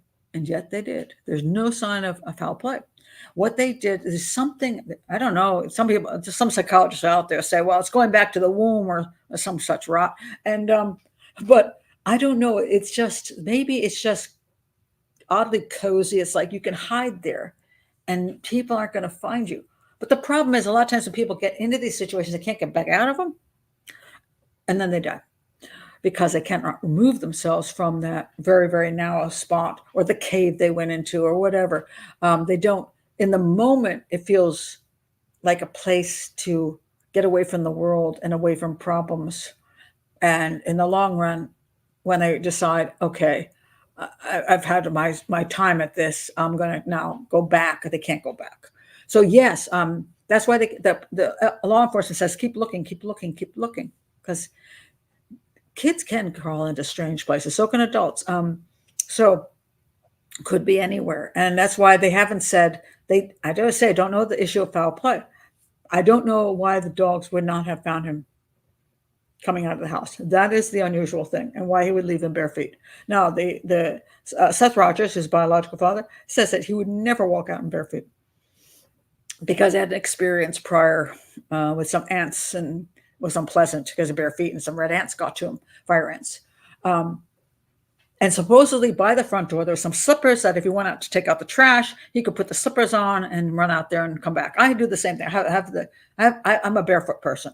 But by the front door, I got some flip-flops, slippers, as you call them in Hawaii, and some assorted things I can shovel my feet into if I want to go out to, I don't know, to pick up my Amazon package, for whatever I've got to do.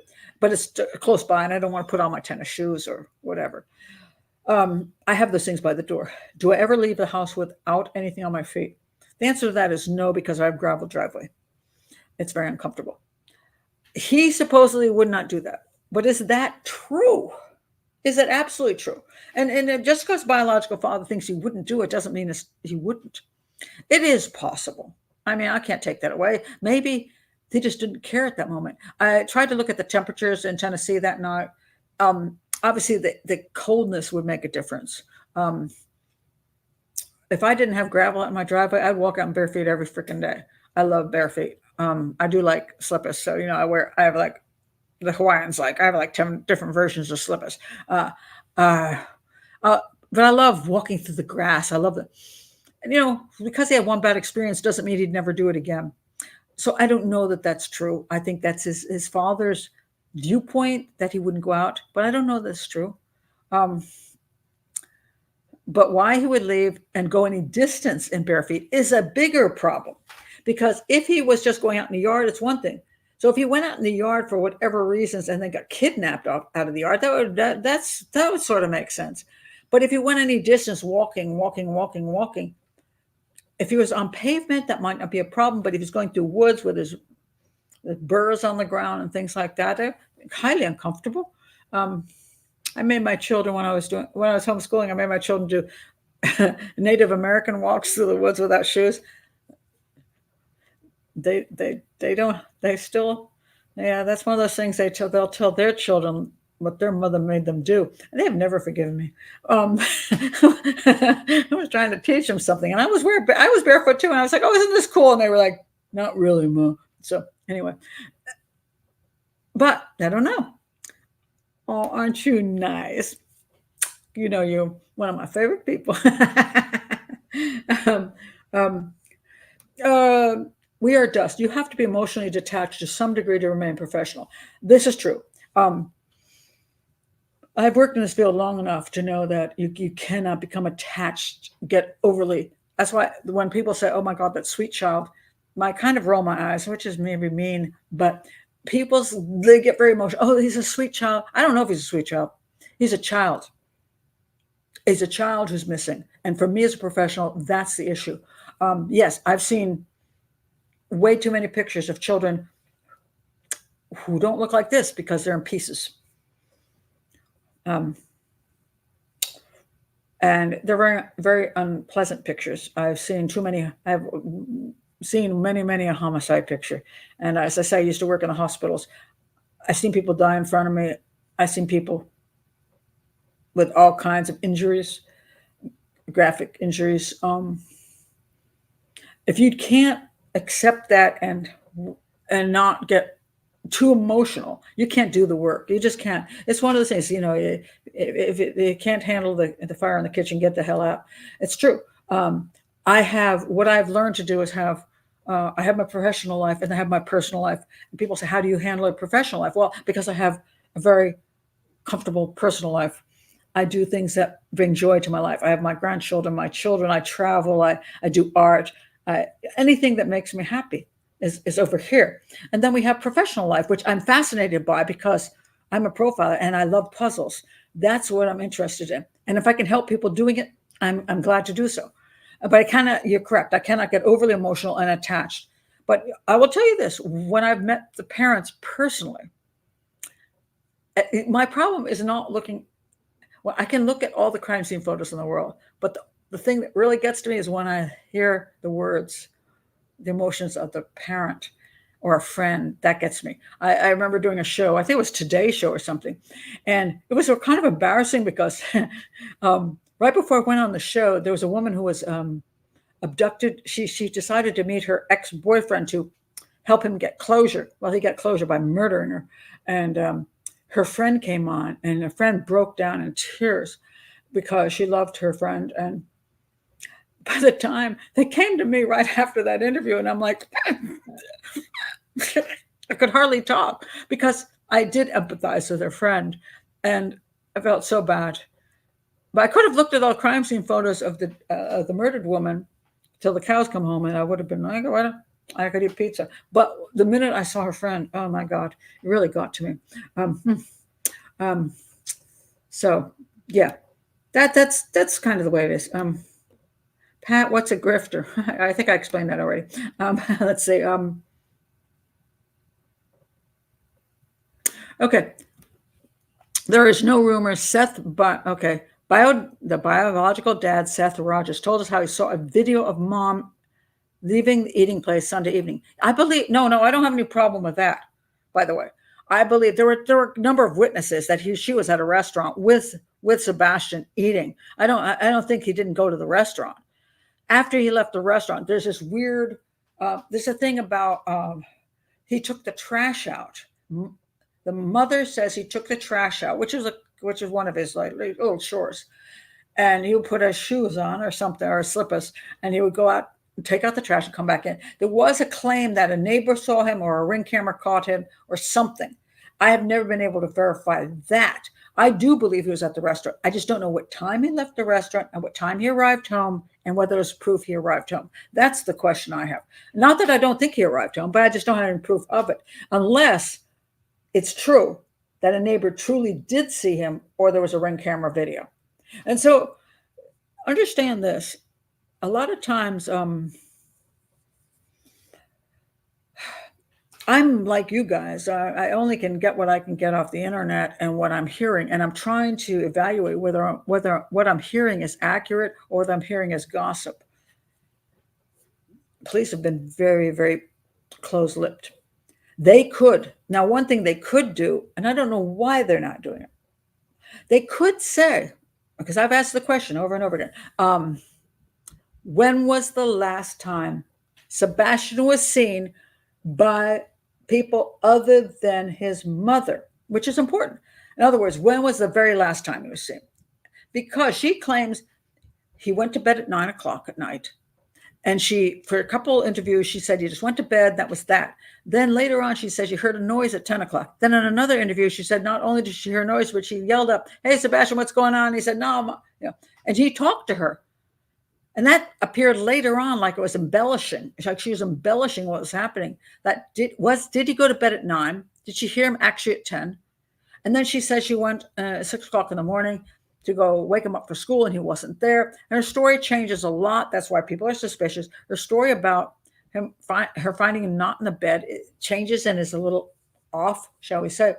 So the question comes down to any rational human being is, when was the exact last time he was seen by a person other than his mother? I do believe the restaurant, I think, is accurate, but I've never heard the time frame on it.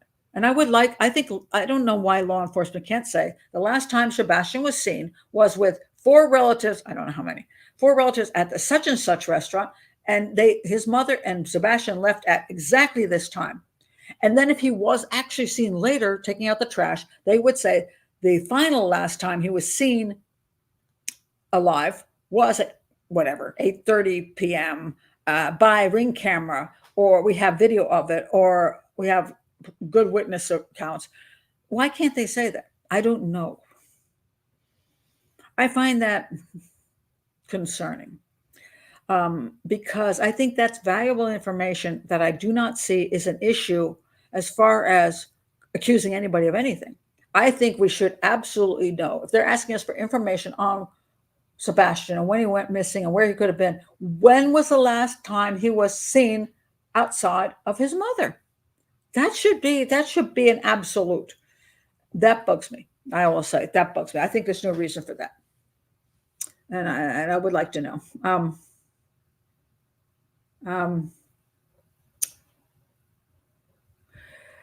Well, I'm an educational channel. I'm trying to help you understand things. I can't solve this puzzle because when you're outside the investigation, it's like, and I'm kind of into jigsaw puzzles these days. So I just finished a 1,000-piece puzzle, which was absolute hell because all the pieces look exactly the same. It was like cruelty. But now I'm doing a fish puzzle. I was a universe last time. Now I'm doing the fish puzzle. And the advantage of most of it is that you have all the pieces. Although in my last puzzle, there were 999 when there should have been 1,000. So it's a hole in Saturn, but okay. And it drove me nuts. I'm looking, Saturn's yellow. I'm like, where's yellow? I can't find it because the puzzle piece is missing. When you're looking at a case, even the police are looking at a puzzle with God knows how many puzzle pieces are missing. Drives you nuts. As a profiler, I don't know how many cases I've looked at. I'm like, I want to know this. I want to know that. Where is this? And it's all these puzzle pieces are missing. You hope you have enough puzzle pieces to make a picture. But if you don't, you just go like, okay, I got green over here. What does that mean? You don't have enough. In this particular case, there are many pieces missing. I don't know whether law enforcement is missing the pieces or they have the pieces. I know we don't have the pieces, which is why it seems confusing. But as a profiler outside the case, I know the same thing you know. I don't know if the pieces are missing. I can't put them there because I don't know what the hell they are. I haven't got a clue. And it's frustrating only as a profiler because I'm a puzzle doer. I like to solve puzzles. As a citizen, if you just wonder what the heck happened to him, it's one of those things just kind of drives you nuts. Maybe in the old days when we didn't have 24-hour television and social media, we wouldn't have heard about this kid anyway. And if you weren't in Tennessee, you wouldn't have heard about him. So it wouldn't bother you. And only the people in Tennessee would have gotten their local news and they say, oh, what happened to that kid? And they wouldn't dwell on it because they just accept that law enforcement is doing what they do. But we do have expanded social media and media in general. And so therefore, we are always thrown these puzzle pieces, but not enough of them. So we're in the same place. Oh, thank you, Breezy. I appreciate it.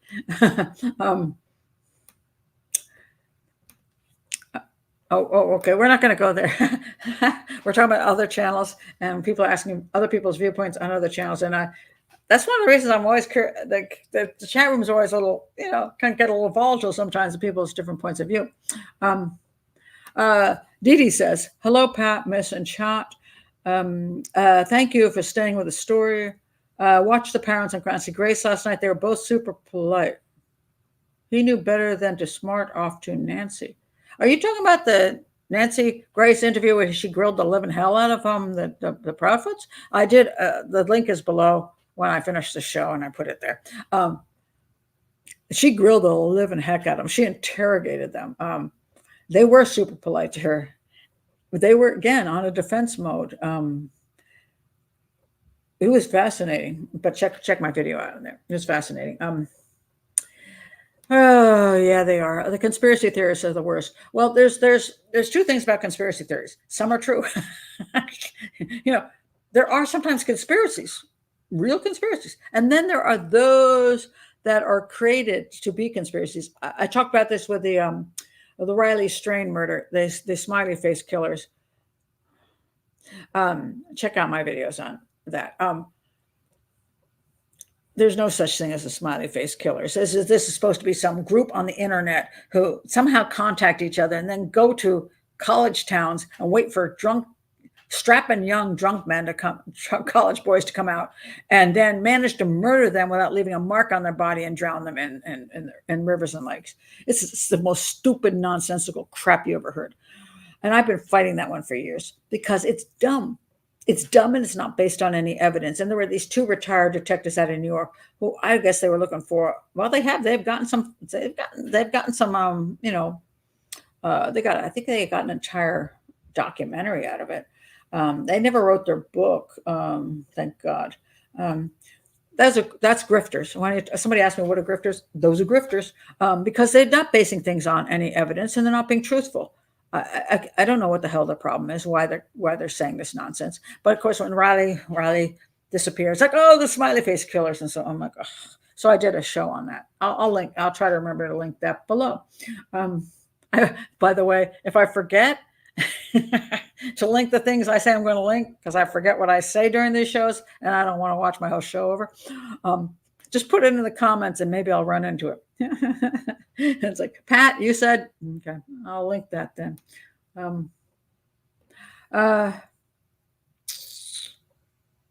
that's a good point.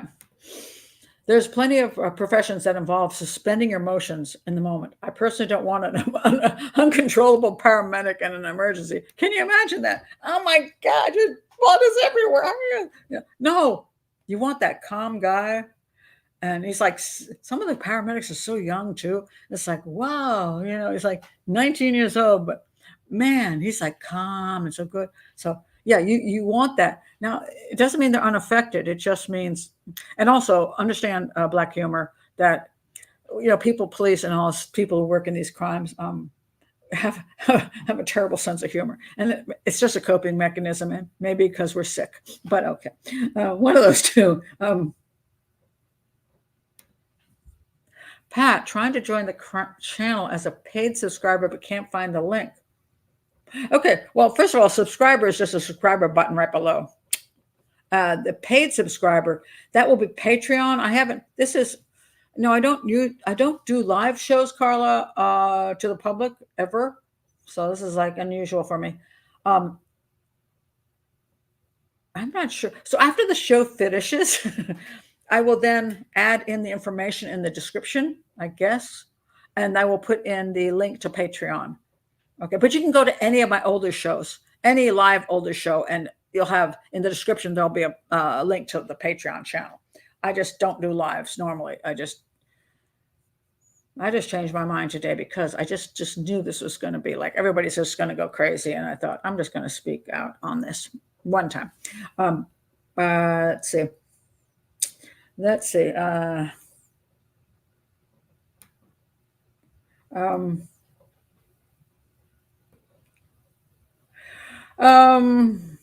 I ask for donations sometimes. Your description of not drifters, but grifters, covers many true crime creators. I'd add if they frequently ask for donations, that's another sign. Yes and no. Sometimes I do ask for donations. Why do I do that? Because I'm an educational channel and I'm not a grifter. I don't do gossip, and I have less subscribers than many channels that do other things. And I'm also in a demographic, because I'm 68, and not a popular demographic. I mean, it's 30 years old is the demographic. So I have to keep this channel going. And people don't understand that you work full time, and you have to make enough money, preferably more than minimum wage, to keep the channel going. People have no idea how difficult being on YouTube actually is. So sometimes I will say, and there's a little dollar sign, click on that, because I want to survive. So I don't know that that's necessarily something, but if they have like 200,000 subscribers or 1 million subscribers and asking for money, they don't need it. I will say that. Valley Girl. Hi, Valley Girl. As I've said in many of my videos prior, I see a lot of red flags in interviews. Credible. I see a lot of deception. What the deception means is another question. Is Chris Proudfoot's deception mainly because he doesn't give a crap about Sebastian, really? Is his mother's deception because she's feeling guilty about certain things? That's what's always hard to tell. One of the things I point out is, as a profiler, as a detective, when you see red flags, it's not necessarily absolute guilt. What it tells you is you might want to look further. It's an indication of a direction to look. And again, I don't have all the information on this case. If I was inside the investigation, I might say, but I'm not, so I can't.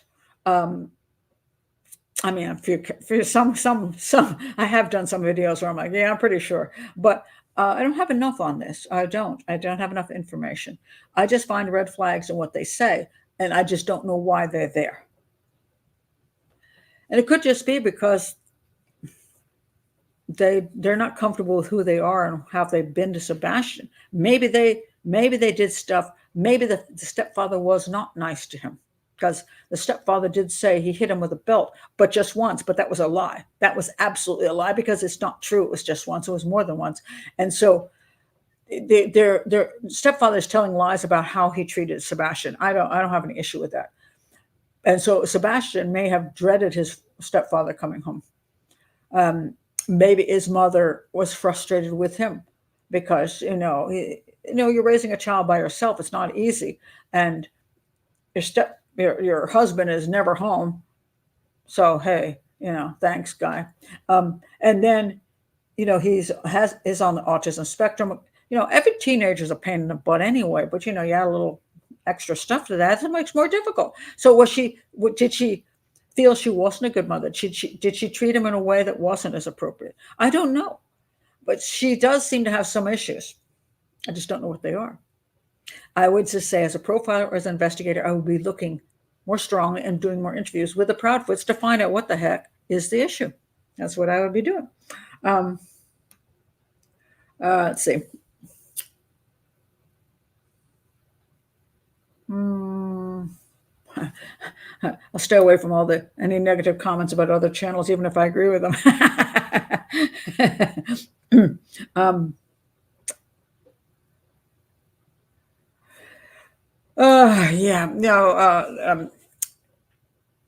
Yes, this is true.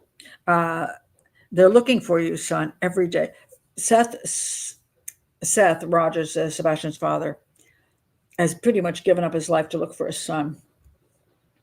And the Proudfoots, not so much. They ran away. Well, it's true. So Chris Proudfoot said he had to go back to Memphis, and Katie said she had to go. She went with him, and it doesn't mean they did anything to Sebastian. It just means that they have concerning behaviors. That's all I can say. You got to be very careful. When you're profiling or investigating, you learn stuff, and it leads you in a direction. The direction it's leading you to is hopefully to get solid evidence to make any progress in a case. And then sometimes you just hit a brick wall and you're like, okay, that didn't work out. And then you learn some more information, you go a little different direction, and you start gathering evidence. And at a certain point, you find the evidence that solves the crime. But, that's what your analysis, interviews, all these things lead you in a direction. It's not proof of anything. It's not absolute anything. It's not a pronouncement. Oh, I know who did it. No. Now, maybe behind the scenes, you're like, I'm pretty sure that's who did it. But you still have to go gather evidence, and it's leading you in a direction. Hopefully you'll find the evidence. And if you don't find the evidence, well, either they didn't do it, or you're looking in the wrong, either they didn't do it and you're looking in the wrong place, or they did do it and they got rid of the evidence. But we don't know. Thank you, Gwen. I love your humor. Thank you. Your expertise, your clarity, your ability to distinguish between fact and speculation. You're great, and I like your books. Oh, well, thank you. I'm going to hire you as my publicist. I appreciate that.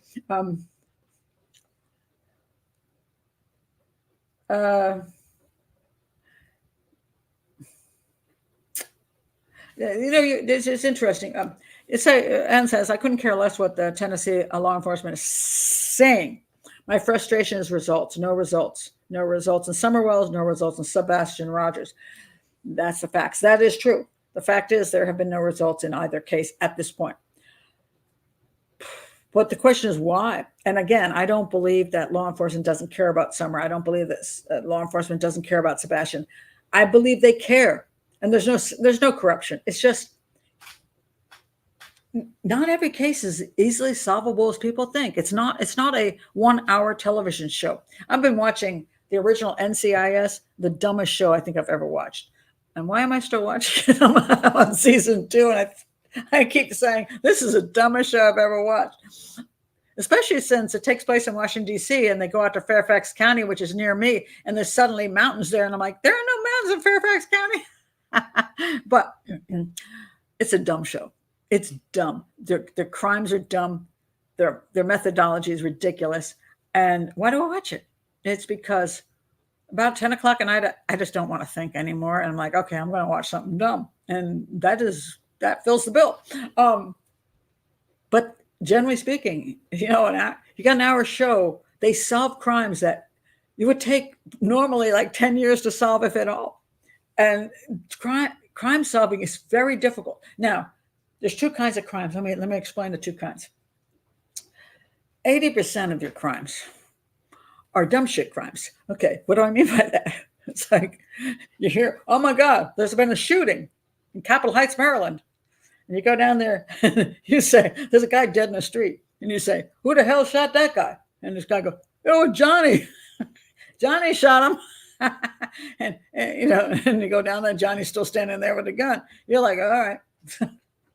That's easy. So a lot of crimes are that easy. You get people in a heat of a moment. You get drug crimes. Some things are very easy.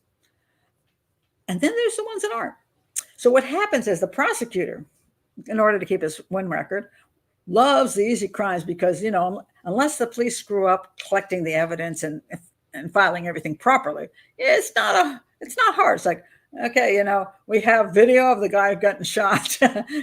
We have Johnny on the video with the gun. Okay. And we found Johnny with the gun, and it matches the guy that got shot. Okay. The prosecutor's happy. He's got a win on his record. All good. And then you get the other cases, which are very hard to solve because of a number of things. One is you just don't know who did it. 2, evidence just isn't easily available, like video or DNA evidence or camera, whatever. It's just not available. Sometimes you get really stupid luck, like it's a big fat rainstorm and it just wipes away all the evidence. I mean, there's all kinds of reasons. You find the body a week later, and there's all kinds of reasons it's hard to solve. People aren't necessarily smart who commit crimes, who get away with them. It's just that they get lucky. And so it makes the police look really bad. And believe me, it's not fun to be a detective and you can't solve the crime and the media's all over you, like pushing you every day. And now the internet is all over you, pushing, why can't you solve this crime? And they're like, we don't know who did it. We don't have anything. What are we supposed to do? So it's tough. And sometimes you don't get answers, and sometimes you will never get an answer. Or at least enough of an answer that they can go public with. Because I've worked on crimes, I know who damn well did it. And I know they're never going to take that to court. And so they basically tell the public we're still working on it. The words, we're working on it, usually means they filed the case in a file cabinet and they're not working on it. It means that if somebody comes and confesses, we're working on it. But until then, we're really not working on it. But we're not going to tell the family we're not working on it. So we say we're working on it. Because we got all these other cases, these fresh cases we can do something with. That case is 3 years old now. We don't know. It's up there in the file cabinet. One day, maybe we'll get lucky. DNA will show up, match something, or somebody will confess. Well, we'll get lucky and then we'll solve the case. Isn't this great? We'll do a big press conference how we solved it. Although it was just luck. What do you do? What do you do when you can't solve a case? Do you go out to the public and say, we ain't got a clue? Do you tell the family, we can't figure it out? It's political suicide. So you just say, we're working on it. And you shut up and you go. So the police department is in a very, very difficult situation. I respect that. I understand that. But on the outside, people are always clamoring, like, why aren't you telling us stuff? Why aren't you solving the case? It's not that easy. It's not that easy, folks. Just isn't. Um,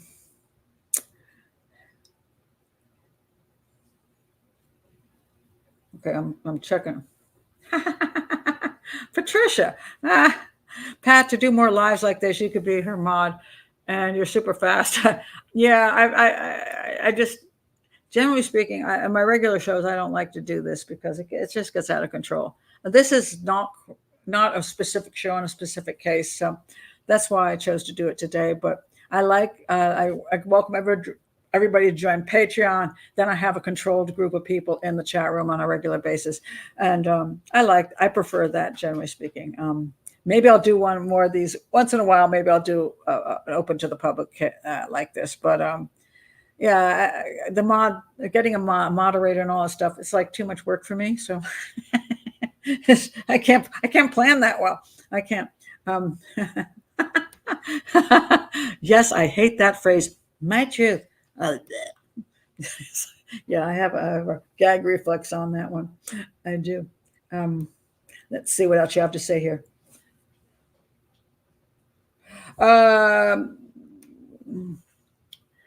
Apparently, supposedly had no social media. That's the claim, and they had a lot of control over his who he accessed on anything.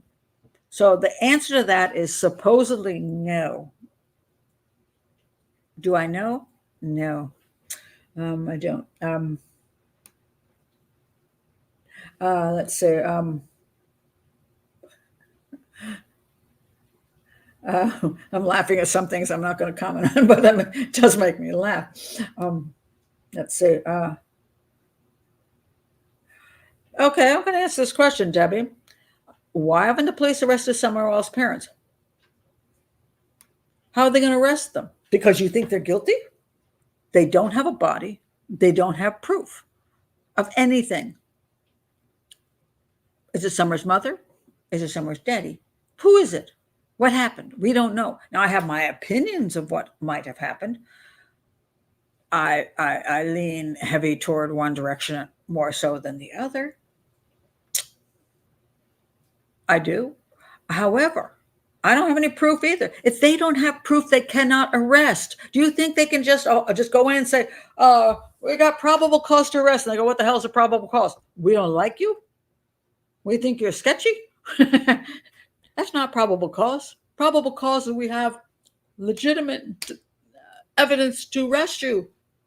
We don't even know where the hell Summer is. We know Summer was in a car. We know Summer supposedly arrived home. And that's all we know. And you arrest somebody on that? Well, when somebody comes to your house and arrests you because they think you committed a crime that they can't prove, you're going to have a second thought about that. There is no proof at this point that the police feel they can arrest anybody in the Summer Wells case. And that sucks, but that's the way it is. No, I don't think she walked away. I have trouble thinking a stranger came down the property with like how many dogs they have, like 15 freaking dogs, and no dog barked. Do I believe that? No. The mother said they arrived home. She got out. Supposedly she helped with the garden with the grandmother, and then mom watched her walk across 2 feet pretty much into the house like it was a big deal. She went in the house and supposedly the boys were playing something, and then she vanishes. I'm going to say whatever happened right then, but I don't have any proof. I can't. If I were a detective, if I were the police, I can't arrest them on that. I'd lose my job. I'd lose my job.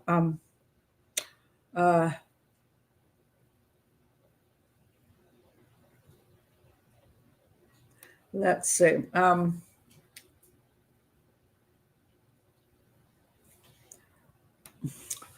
Kaya Gypsy says, also the parents seem to be enjoying themselves. Katie and Chris are having meals and going places. I don't know the validity of that. The question always comes down to is, when do we allow people to move on with their lives, even if their child's been missing for like, what is it now, 6 weeks? You got to eat.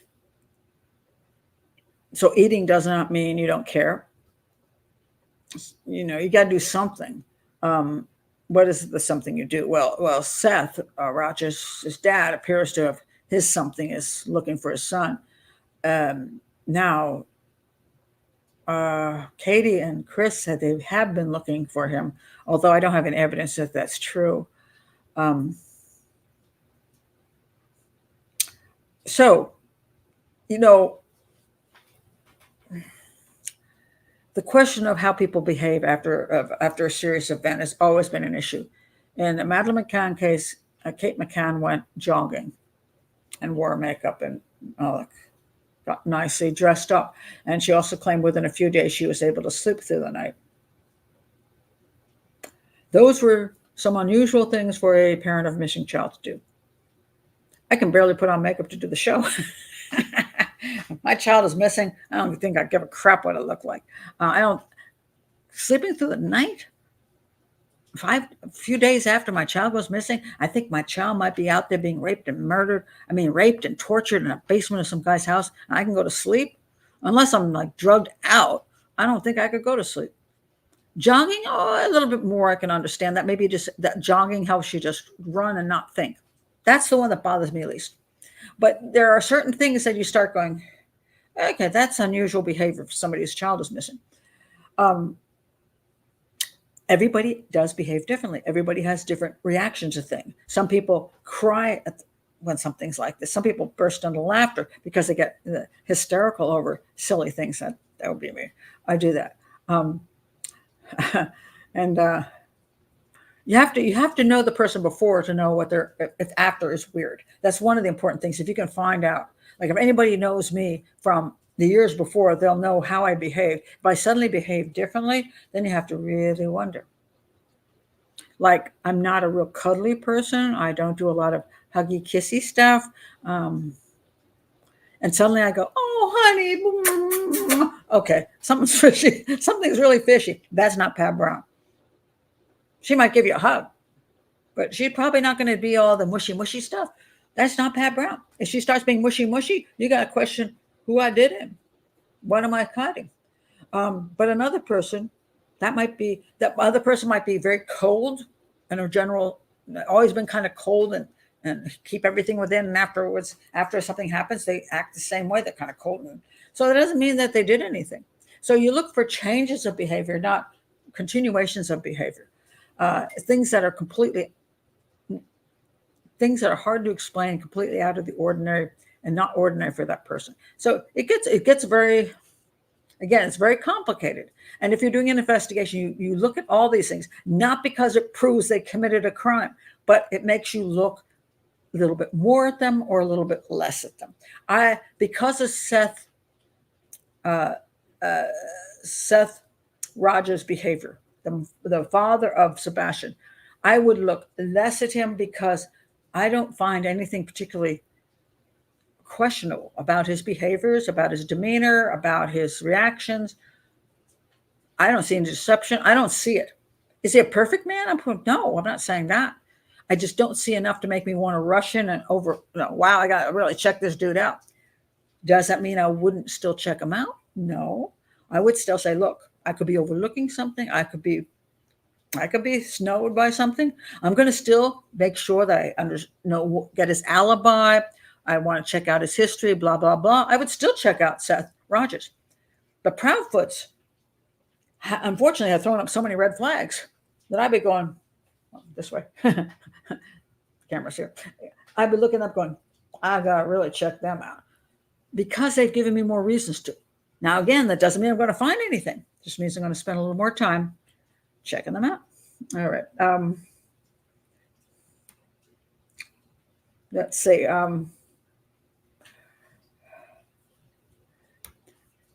Aren't all YouTubers make money and beg grifters? It's a job. No, it's correct. It's a job. Again, YouTube is a very, very difficult job. 99.85% or something ridiculous of YouTubers of 30-some million channels make zero money at all. YouTube job, people go into YouTube almost never earn a living, or almost never earn a penny. Even those who actually become monetized, which means they have to get to a certain point. Look if they make $30 a month. $300 a month. Oh my God, I'm really doing well. I've been out here for 4 years. I'm making $300 a month. YouTube is a very difficult job. Yes, there are people who just get super lucky. Some people who are really good with whatever they do, or they're just hit the right demographic and they have the right whatever gossip channel.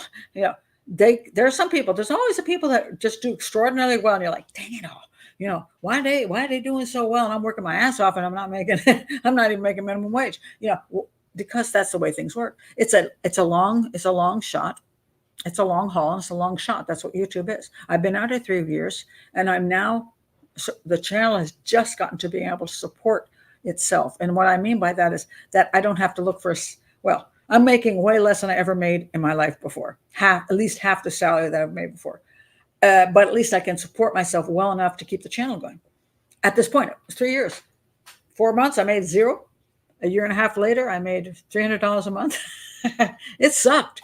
And it's not fun when you're, especially when you're a professional. Like, this is the work I do, and I can struggling. So so don't think of that. If you like the channel, they deserve support. If they're making money for working hard, they have the right to do that. You wouldn't think that your doctor should work, your lawyer should work, the postman should work without getting paid. Oh, it's such a good hobby. You should like delivering mail. Well, yeah, I like delivering mail, but I like eating. Those things go well together. So it's the same thing for YouTubers. They go well together. YouTubers need to be supported. They need to be able to keep their channel going.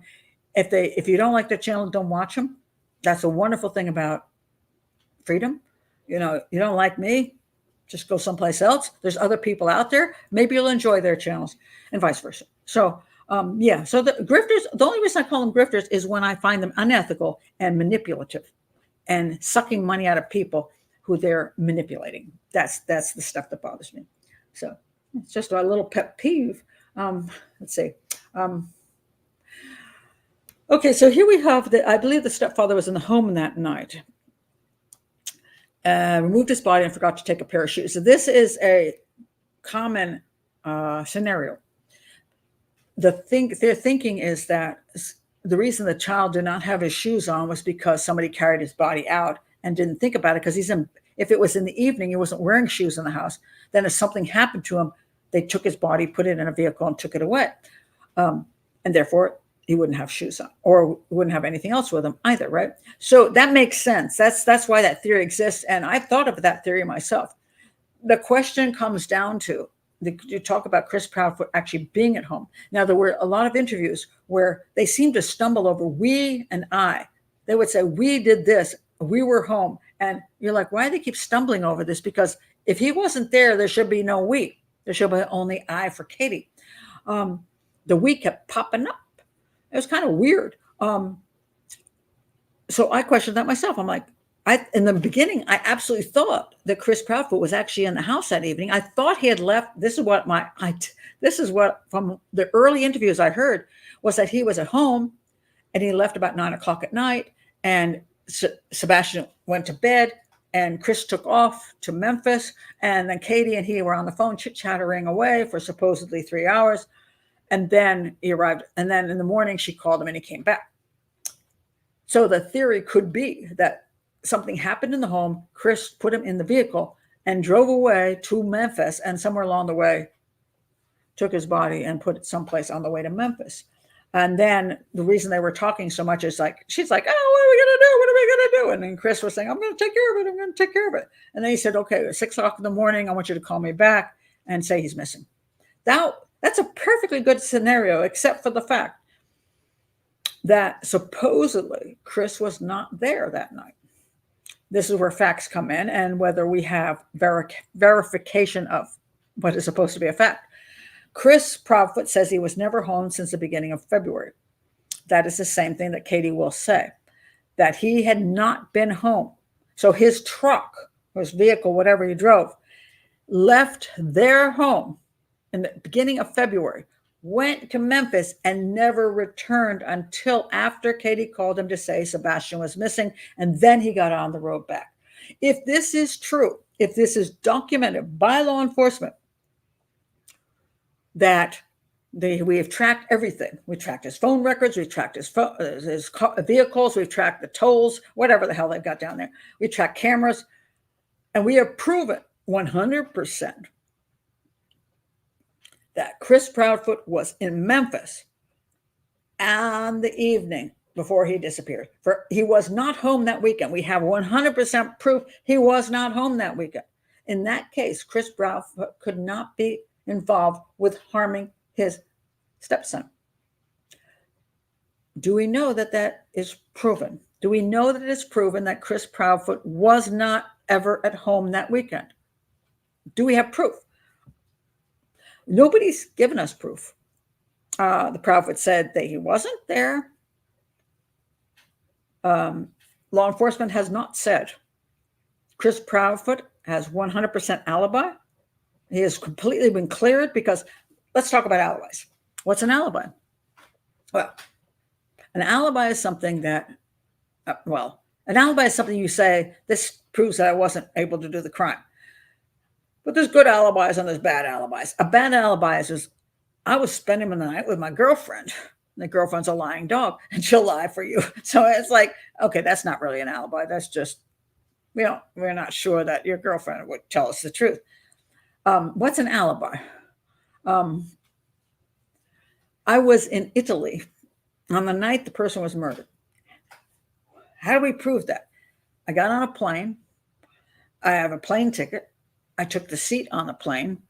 I'm seen going in the video cameras onto the plane. I'm seen leaving the plane on a video camera. And I'm seen standing in Rome next to the Colosseum taking pictures with a specific date. That's an alibi. I couldn't have committed the crime because I wasn't even in the flipping country. How about I'm a preacher? The crime was committed on Sunday morning at 11 a.m. And I was in the pulpit giving a speech, and it was also videotaped. I had 300, 500, 5,000 witnesses that, in fact, I was giving a sermon, and it was on videotape. That's a pretty darn good alibi. But other alibis, I was sleeping at the time. I took a walk. I was driving around. My mother will give me an alibi. These are not alibis. They're alibis, but they're not provable alibis.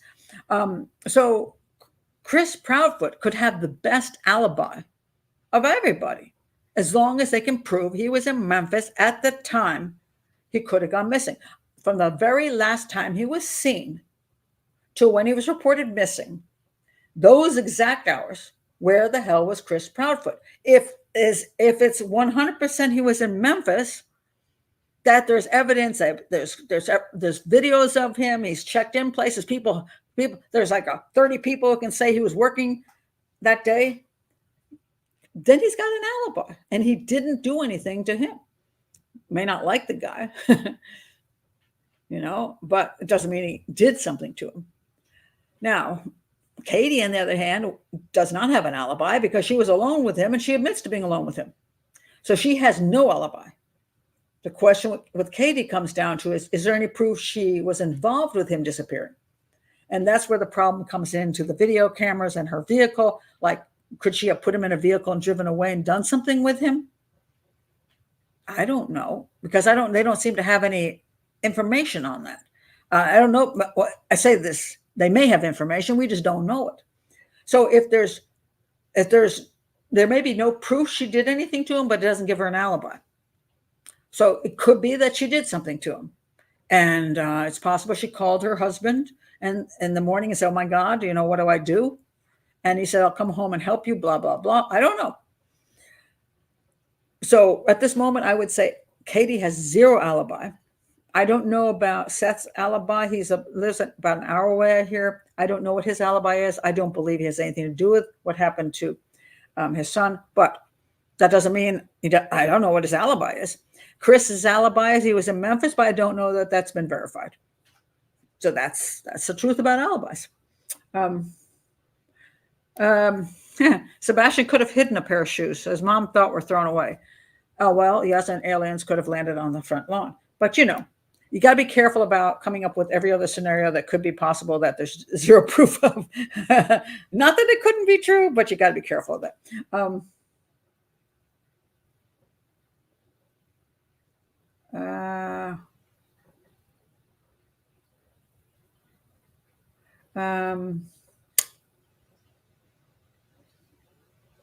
Oh, the old chimney problem. I don't know the kid who got into an empty house and went up a chimney, but I did just do a show that I talked about an adult who went up a chimney. It was unbelievable. I mean, it was like halfway up the flipping chimney. What the heck?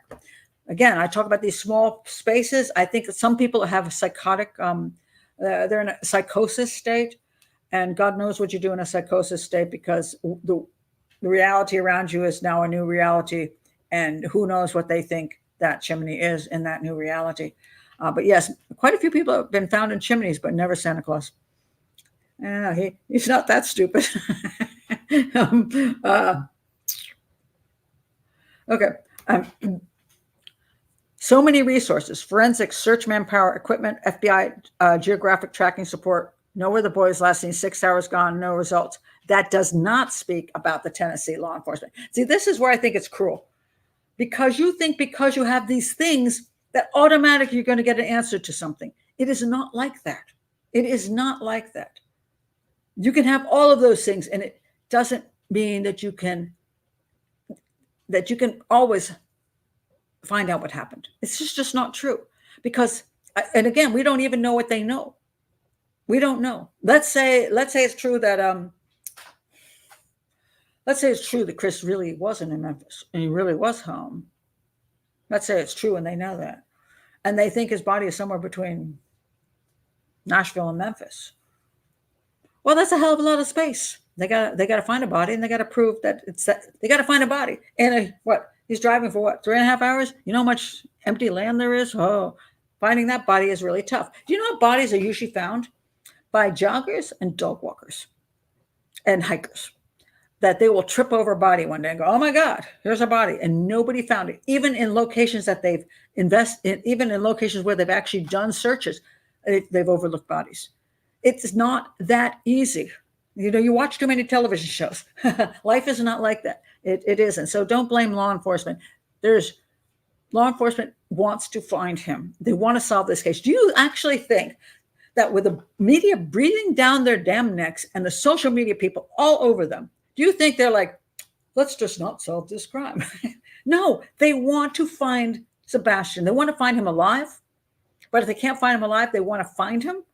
They want to put this thing to rest. This thing is going to dog their butts for God knows how long.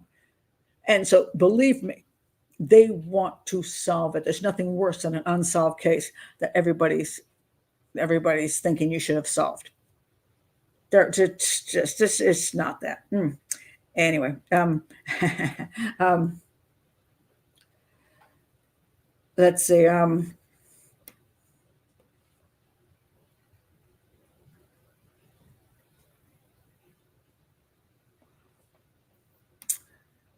trying to find a comment. I try to find comments that I think are useful, by the way. I think it's totally legit to demand accountability for lack of results. Well, how are you going to, at what point? At what point? How are you going to, you didn't find him yet. What do you want to do? What do you want to do? I mean, they're still in the middle of investigation. It's been 4 weeks or 6 weeks or whatever it is. I'm not good with dates. At what point? Now, I will agree with you. I believe in I would like to see a methodology where after a certain period of time, there was a review board. I would like to see that. Because at a certain point, it's like, hey, how long are we just going to, there's some cases that have been out there for 30 years and they won't let anybody look at them. And a lot of times it's because it's just, they didn't solve the case and it may be embarrassing. Maybe they made errors. But yes, I would like a review board, but I would like a proper review board, one that is not out to just get them, and also not one that's out to suck up to them. You know what I mean? I would like a semi-professional review board that is looking at things and can see whether there's things that should have been dealt with. But give them a break. It's 4 to 6 weeks into this, whatever it is now. It's very early on, and they don't have to account to you. They don't. I mean, they don't. I mean, right now they're trying to solve this case, and just be reasonable about it. And maybe 5 years from now, I think you got a point. Let's find out why they didn't find him.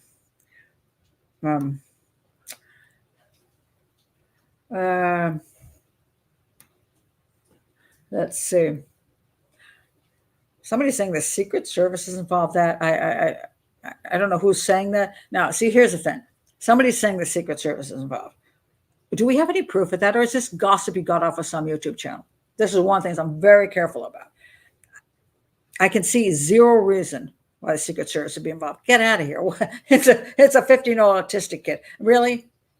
The parents are not involved in any high-level secret spy missions or something. You know what I mean? So no, I don't think they're involved. That's nonsense. Even FBI doesn't need to really be involved unless he's crossed state lines. So, it's a lot of stuff that's just nonsense.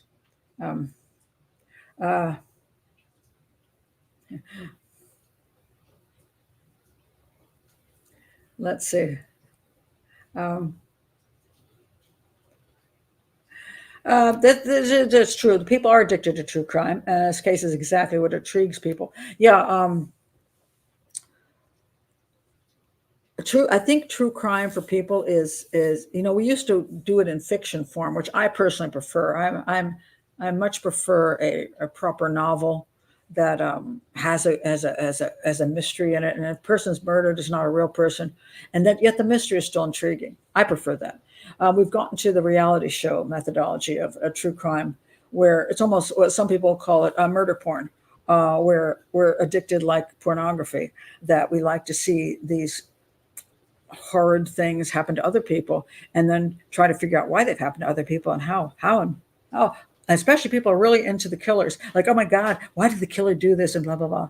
And I'm not very interested in that myself. Even as a profiler, people say, aren't you fascinated by psychopaths? I'm like, not really, they're psychopaths. No, I like the puzzle of solving. I like the puzzle of solving a crime via looking at evidence, crime scene analysis.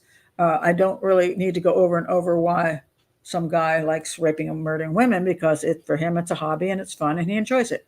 Okay, I don't need to get overly involved in that. But people like the gruesome, gory things. It's something. It is a bit addictive, like drugs, alcohol, or pornography. And I think it's not overly healthy at all. I mean, I think a general interest in understanding how things work is fine. I think an over interest might mean that you need some added things to your life. Take up hobbies. Take up hobbies. Do good. And as I'll often point out, if you have enough time to spend watching that much true crime stuff on television, maybe what you should be doing is going out into the community and working in volunteer positions, helping underprivileged children, helping the police department, doing other volunteer things in your community to make your community better. Because you can do a lot more in your own community than you can do sitting there watching true crime, except for me. I'm different. I'm so selfish. Yes. You sure know how to lose subscribers. I don't know if you're talking to me, but that could be. Oh, look at this. It says, I'm sick of you. Okay, that's nice.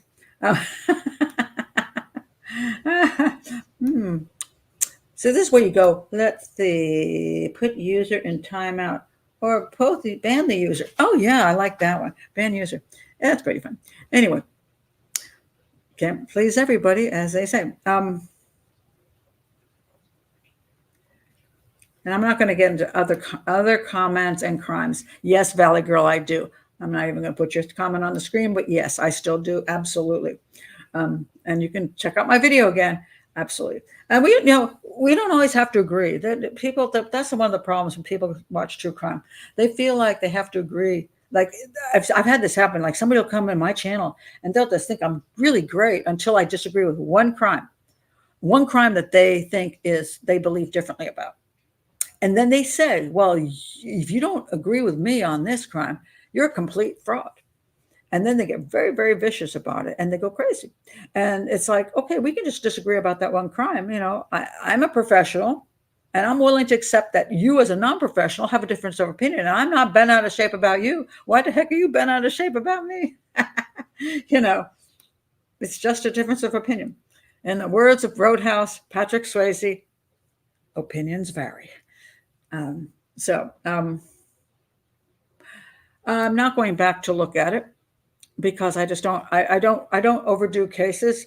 I won't. I don't go over and over and over and over cases. There's nothing new in the Summer Wells case I need to talk about. I've already given my opinion on that case. I've said what I think is the most important things to say about it, and I'm not the police, so I'm not investigating the case, and I will not do 50 videos on that one case because there's no point in it. So this is the kind of things I don't do, and yeah. Well, welcome Scandinavia, either Denmark or Sweden or Finland or Norway. Do you know or do you suspect Ellie would use cadaver dogs, not trackers, but cadaver dogs if he got unalived? I thought cadaver dogs have been used. I thought so, but Ellie law enforcement has not been very specific about exactly what dogs were used and what dogs were used where. So we're hearing from a variety of sources what dogs were used, and so that's very murky.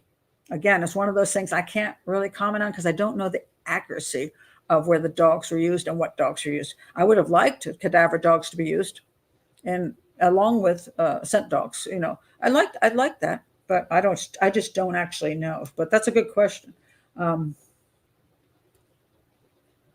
I like a different point of view. Cassandra says, I honestly don't blame them for leaving.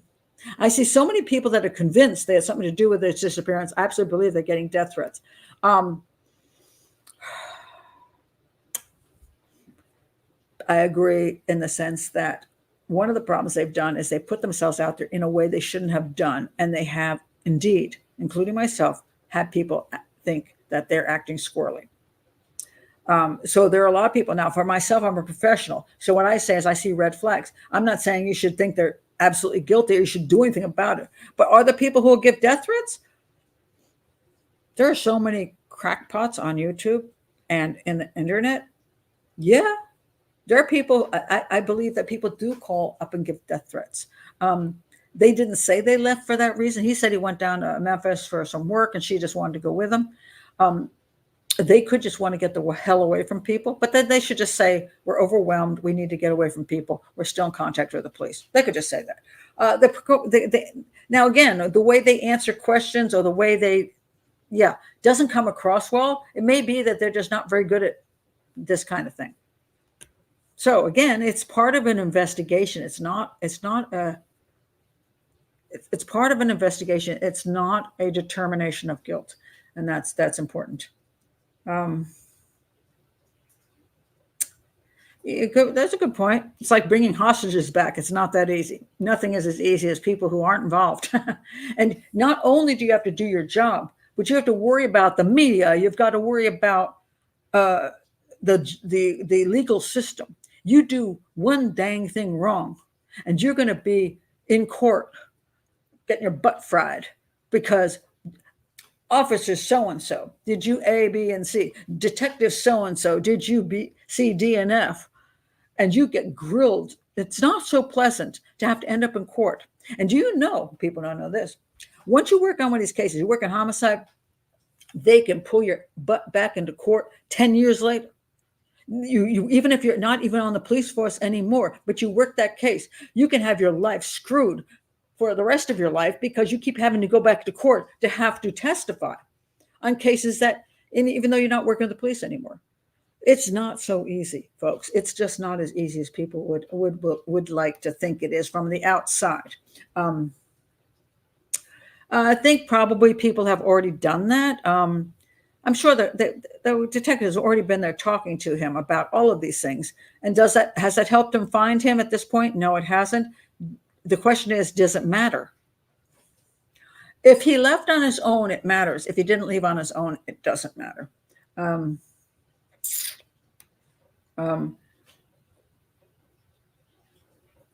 Again, watch out for this stuff. This is where you get people gossiping on the internet, and we don't know that it's true. If law enforcement didn't say it, glasses are glasses. It could be anybody's glasses. We don't know. Remember the lights in the backyard. Somebody went off and made big deal of lights in the backyard. Turns out the lights were meaningless. They were some vehicle passing by. This is where the gossip channels get go crazy, and that's what I'm not happy about. Uh,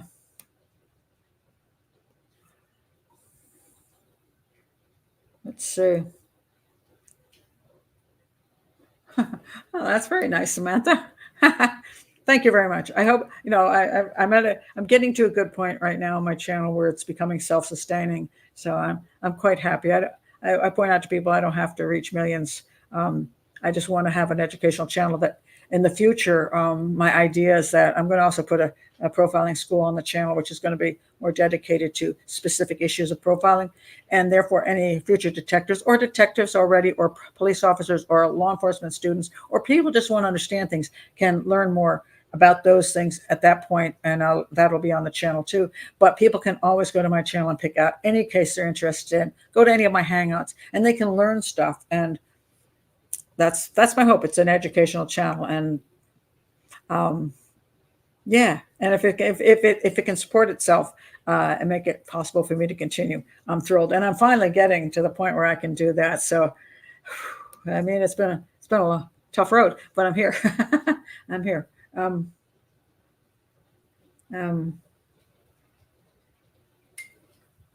okay. Again, if I hear gossipy things, I won't repeat them here, because I just don't know. Um, let's see. I'm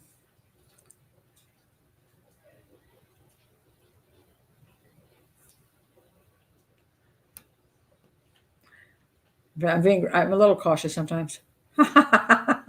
Thank you, Sky Ricky. Subscribe to this channel for educational analysis for free. Yeah, she'd come for free. Um, uh,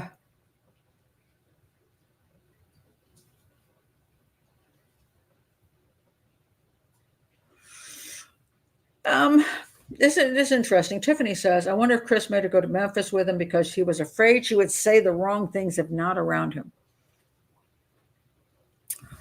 That's an interesting point. A lot of people have felt from the beginning she definitely spoke less and looked to him when she was answering questions as if he was controlling what she was saying, and he was supposed to make sure she didn't screw up. On the last in the Nancy Grace thing, she actually spoke quite a bit on because Nancy made her, but and I also think in the 3-hour interview, she also spoke quite a bit. So I don't know that that's true, but so again, we could theorize, but I don't know that that's the issue. But sometimes when you have a couple and one of them they want to be together on everything, they want to make sure they're not giving two separate interviews. So that may be true. But I don't know that it is. It could just be she wanted to be with her husband. Maybe she just wanted the comfort of being with him. Um,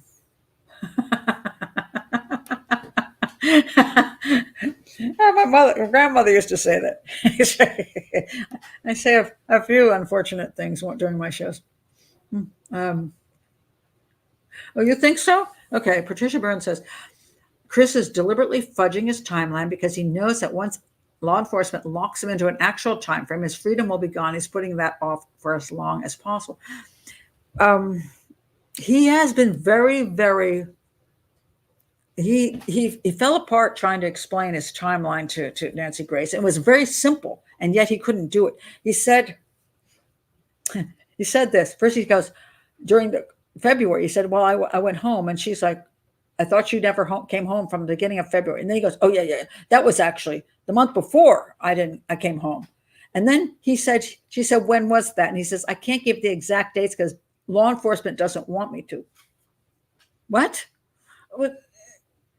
That really struck me. I'm like, what does law enforcement care if you say that you came home on January 14th through January 17th? What would it matter?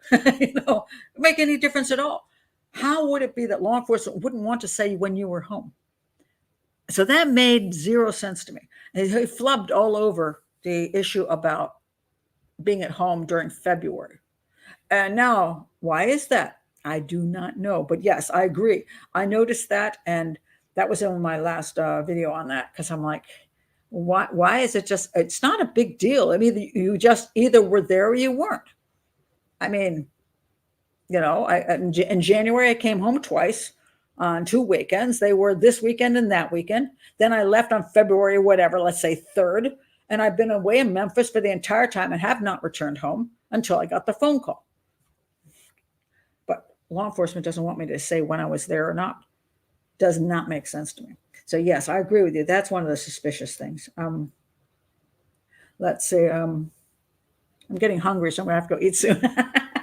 I came home and I heard the press conference on the way home, so I thought I'd rush and do this. But now I'm hungry, so I'm gonna have lunch, which is now 3:25 in the afternoon in the East Coast. So I'm gonna just check a couple more comments, and then I'll end this. We don't have the right to know. Well, exactly. We don't have they said that in the presser. This is true. At this point, we do not have the right to know the details of the investigation. It sucks because we would like to know more, but in reality, we don't have the right to know that. What are we going to do with that information anyway? Go after more people? Give more death threats? I mean, what are we going to do? So until they know what has happened, either they find Sebastian alive and he can tell us what happened, and then all of our suspicions we can just say, well, okay, those aren't people I want to invite for dinner, but they didn't kill him. Unless we get that, or they find his body and they can figure out what happened to him, that he did indeed just walk off on his own, or somebody grabbed him and it was a stranger abduction thing, or unless somebody close to him was involved. Until that information comes to fruition, that we actually know something, why should they just give out lots of gossip themselves? Because if they can't prove something, they shouldn't be giving that information out. And if they're still investigating, why should they tell us little teeny details of the investigation so that we can make money on YouTube? So yeah, they shouldn't be giving us information. The only information they should give us is information that makes a difference in finding Sebastian, or information that may be useful in finding out who might have done something to Sebastian. That's true too. But they have to be very careful about, if they have any suspicions of anybody close to him, they have to be careful about saying anything publicly. So they may be doing a lot of investigating behind the scenes, so we just don't know about. But no, we do not have the right to know. We just like to know things. That's the way it is. Secret Service was in the presser? I'm going to have to look that one up. What? Witness protection? What? Okay, I'm not quite sure what all of that means. I must have either I missed that in the car with the noise coming in, or I don't know what. I'm not sure what that means. I'm going to look that up though. I'll see if there's any validity to anything there, but certainly Secret Service wouldn't have anything to do with the actual disappearance of Sebastian himself. That makes no sense. I mean, if he were the child of a CIA agent, okay, a child of somebody high up in government, that would make sense, a senator or whatever, but he's not. So it doesn't make any sense. Well, thank you very much. I appreciate that. Wow, I grew up with you on TV. Glad I found your channel. Oh, great. I'm glad you did. I'm glad you joined Patreon. Yeah, I'm so happy to be here as opposed to TV, because I did TV for 15 years. And it's not that I didn't enjoy it, but I always felt like I couldn't say enough. I got to speak. I never did anybody's agenda. I just always said what I felt like saying, which sometimes surprised them. But they kept bringing me back. But I never got to really dive into things, or really explain things the way I would have liked to. But I quit TV. When I quit TV, I eventually quit TV because I wasn't pleased with where it was going. I wasn't pleased with the agenda issues, a whole bunch of reasons I wasn't on there any longer. And then somebody suggested I do YouTube during COVID, and I thought, really? And I thought, what the hell? It's COVID time. I'm not doing a lot else. So I started the YouTube channel, and I'm glad I did, because this has turned out to be really cool, that I can have the freedom.